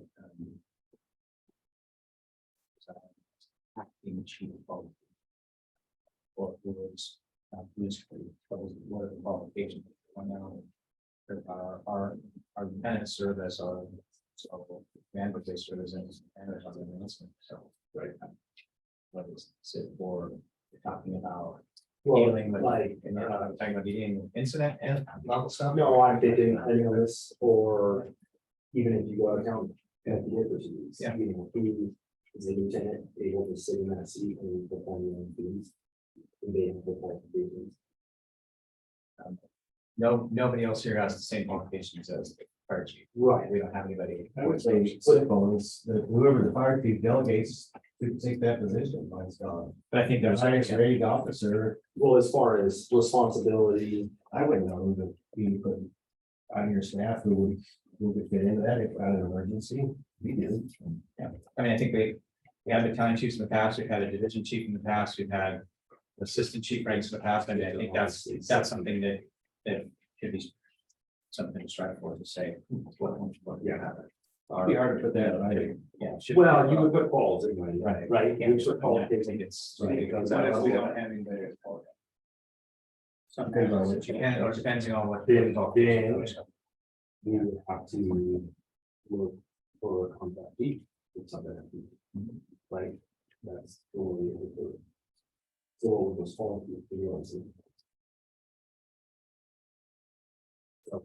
Yeah, that would be, I think, something that, depending where you're at with developing, I think that's. Yeah. In, you know, I in just- other agencies, I think there's different rank structure. Yeah. We captains, it's nothing new, we had that before, we had. And that's where, We had different ranks here before. Well, we definitely want and. Yeah. Okay, so we will. No, yeah. Yeah. Yeah. right, you know, that was just a discussion. I always got how I can do that. Yeah. Yeah, Saw that. yeah, it's just a couple of balls. Yeah.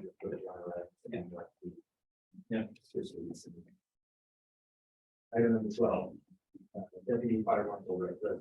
So I put that on there, so there's, tentative resignation, there's a lot of discussion on the, other work that's moving that around that, or into eliminating the position, but. In order to keeping operations going, we have used an outside service, in the past, fire marshal services, it's a third party contract service that does. Has done our level 3 inspections for us. Vanity is that thing, they do the work for, they've got 33 different agencies that have all the kind of the stats in front of us, and that will be individual on Monday, but they are the fire marshal for Berkeley Fire Protection District, they are the fire marshal for the South, they do those services, so there's a couple of different structures on that. We do have a structure in place that covers some of those, because we do have in-process stuff that's who, from a continuity of operations, that's who I would look to utilize right now for the first thing, that in progress things that we have right now. And then if there's an opportunity, there's very little others out there that do the complete package of that stuff. So basically we just have to do what he does, but then a third party service that does that will allow us to make operations of having qualified level 3 inspectors and qualified added inspectors that basically was doing when I say inspections. So we have people in place that can do that. They handle their structure a couple of different ways. That basically, what they do with Berkeley is there's a fee that's paid to them to do that, and then the fees that we charge for service just goes to that. That's how so whether it's slow, there's no additional fees paid, or whether it's busy, it's not a pass through on the funds. If there's another way we could do this stuff, we would collect the fees and then pay the fees back then. Maybe becomes a bit of a challenge on us having to estimate how much fees we might come in a revenue fees, and then turn those around to figure out how much of that's going to go out on the expenditures. So it's still early in the development side of the long term. There's been a discussion on eliminating position and using the funds for something else, but in the short term, something. So within the budget that we have in place for the position, they would be a good service for us to utilize, because we're doing it for other areas out there. It's try to do it in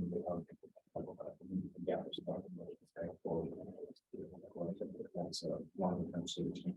it's not a contract basis, it's a, there's no. It's a clause in place that it's just. Start doing it is for a month or two. Yeah, I would say the contracts in place for doing the work, they still hold on to where they do that.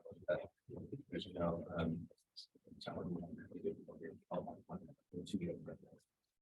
so. Inspection and the other. Yeah, so they do plan reviews and you could speak to exactly, it might take a second, but yeah, they'll do plan reviews, they'll do the new construction in progress inspections. They also do our safety inspections too for the. We've been also looking at, since we're bored, there's a lot of stuff going on from there, to the, another service that is called the compliance engine that helps just take care of the ongoing fire alarm, fire inspection, and they just send out the notification and they do after that, which we'll do since it's submitted back or it's completed back or the records. So I think it's complete. That's definitely another one there. And then the other thing that they have, and it's a little bit on the road course, but it's something I'll start looking at is fire marshal services for the places they do the work. They assist with the code adoption process. So we're coming up onto the 2024 code adoption cycle. The fire code adoption cycle. So, in discussion with Bill John, he's going to understand not all do stuff for us for the schools and the part that we actually do what.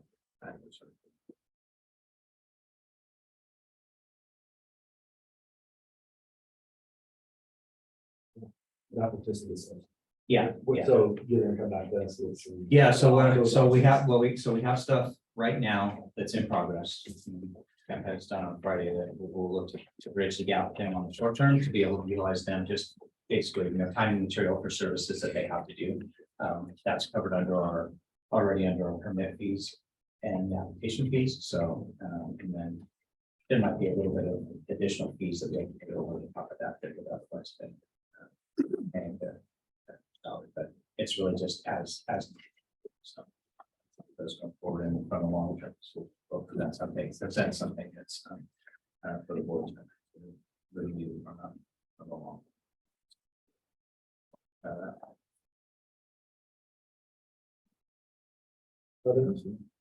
That you buy market credit, will address to the district.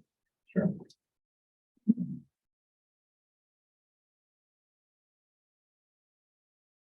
Patterson and board of directors, I appreciate you giving me the time to get up and present some thoughts and talk about a few items. Before I do that, I would like to ask the board of directors, for 17 years of being an officer with Wellington Fire, I pride myself on proper procedure, proper chain of command, and being professional. So out of respect to you, the board, specifically you, director, based off that email that you sent out earlier today, I would like the opportunity to address some comments that were made specifically about me and me leaving the department. Based off your email that you sent out earlier, we're supposed to take that to chief prior to, and I'm asking to be able to address you guys and a proper professional. Okay. So out of all respect, I do not appreciate me leaving this organization, be assumptions of why I'm leaving. I don't appreciate those being used for tools or leverage or somebody else's agenda. So out of due respect, that's my rebuttal to some comments that were made earlier. I have to say about that. So thank you for your time.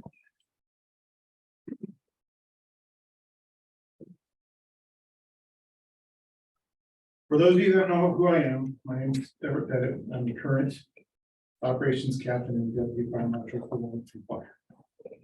I've been part of this fire department for over 25 years. In that time, this department has been ingrained in my life and in my family.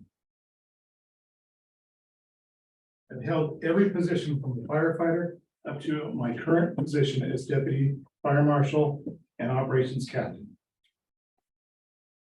to include acting fire chief and Chief Patterson's recent vacation.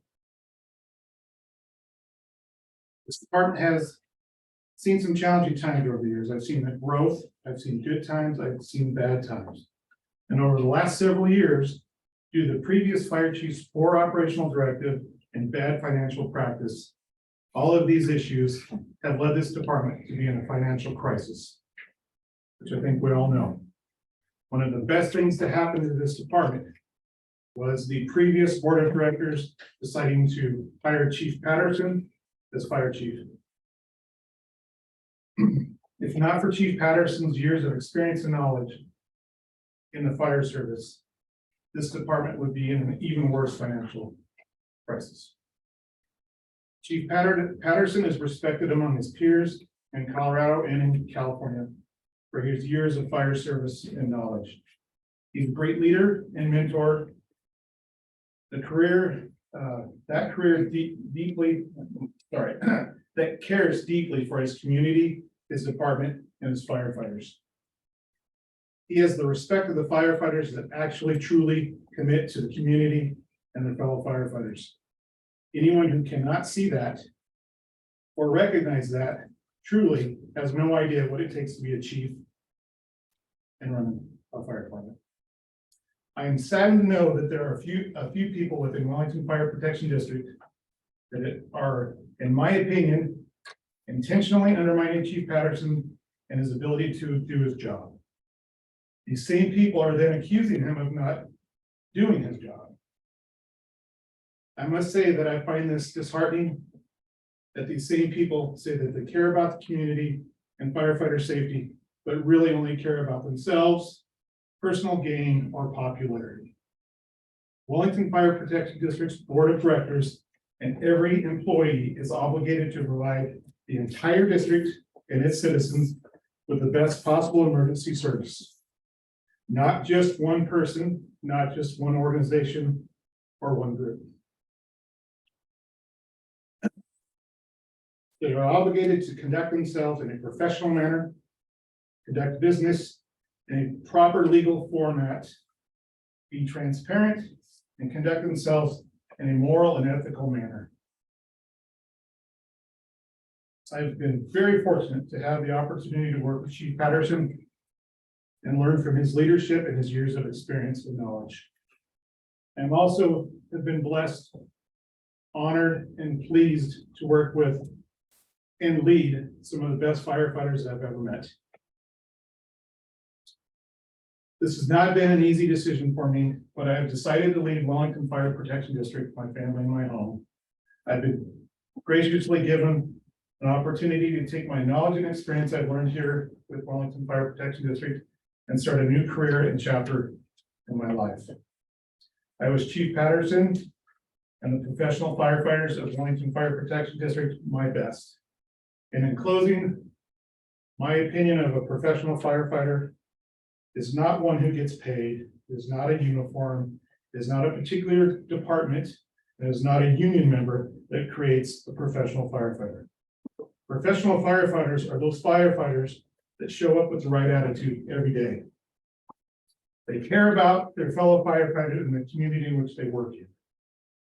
They do the training, they do the job, and the work that needs to be done. They obtain and maintain certifications needed to do their job. Thank you very much for allowing me to speak. I wish the department the best in the future.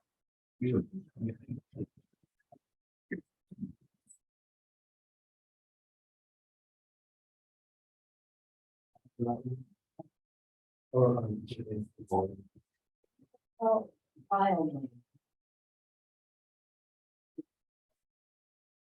File, Qualifications, deployment. deployment. Maybe that's the word. More of those.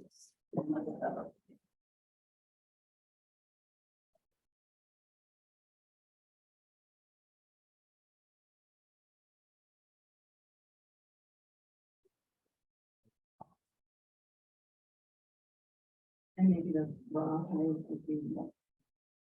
Yeah, if that comes back, I'll bring it.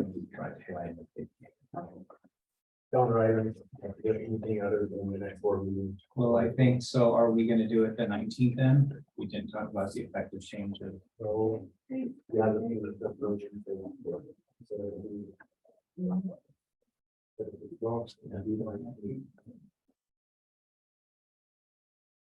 It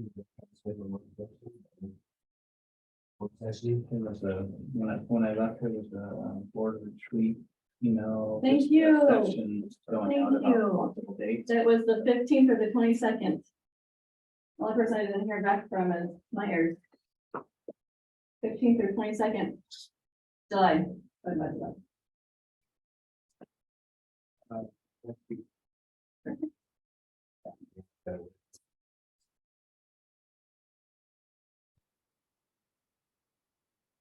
Does weekend work better for guys? I'd rather do weekdays, but. It seems like weekends in the summer are just crazy. Anyway, I mean, we need the whole day. we don't really know, I guess, but Yeah, we're just talking about what we want to accomplish as a board for the next. personally, I'd rather do it on a weeknight than a weekend, but.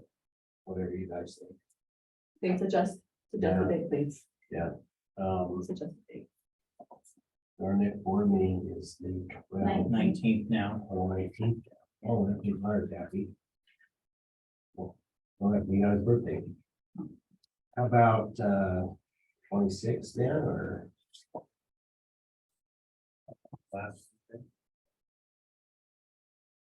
that a 5 o'clocker?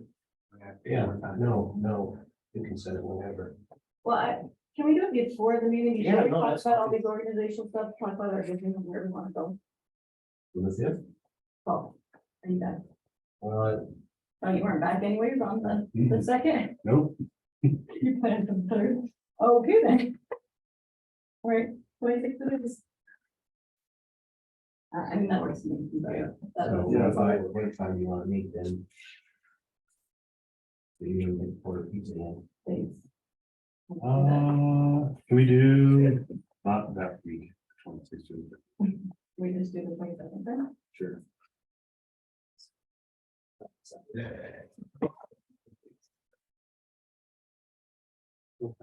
Yeah, and post work sessions 9, 10, in the morning. no, sorry.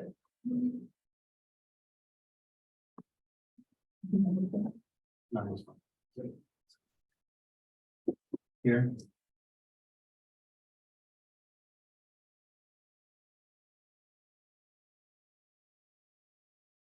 Thank you for that, I forgot about that.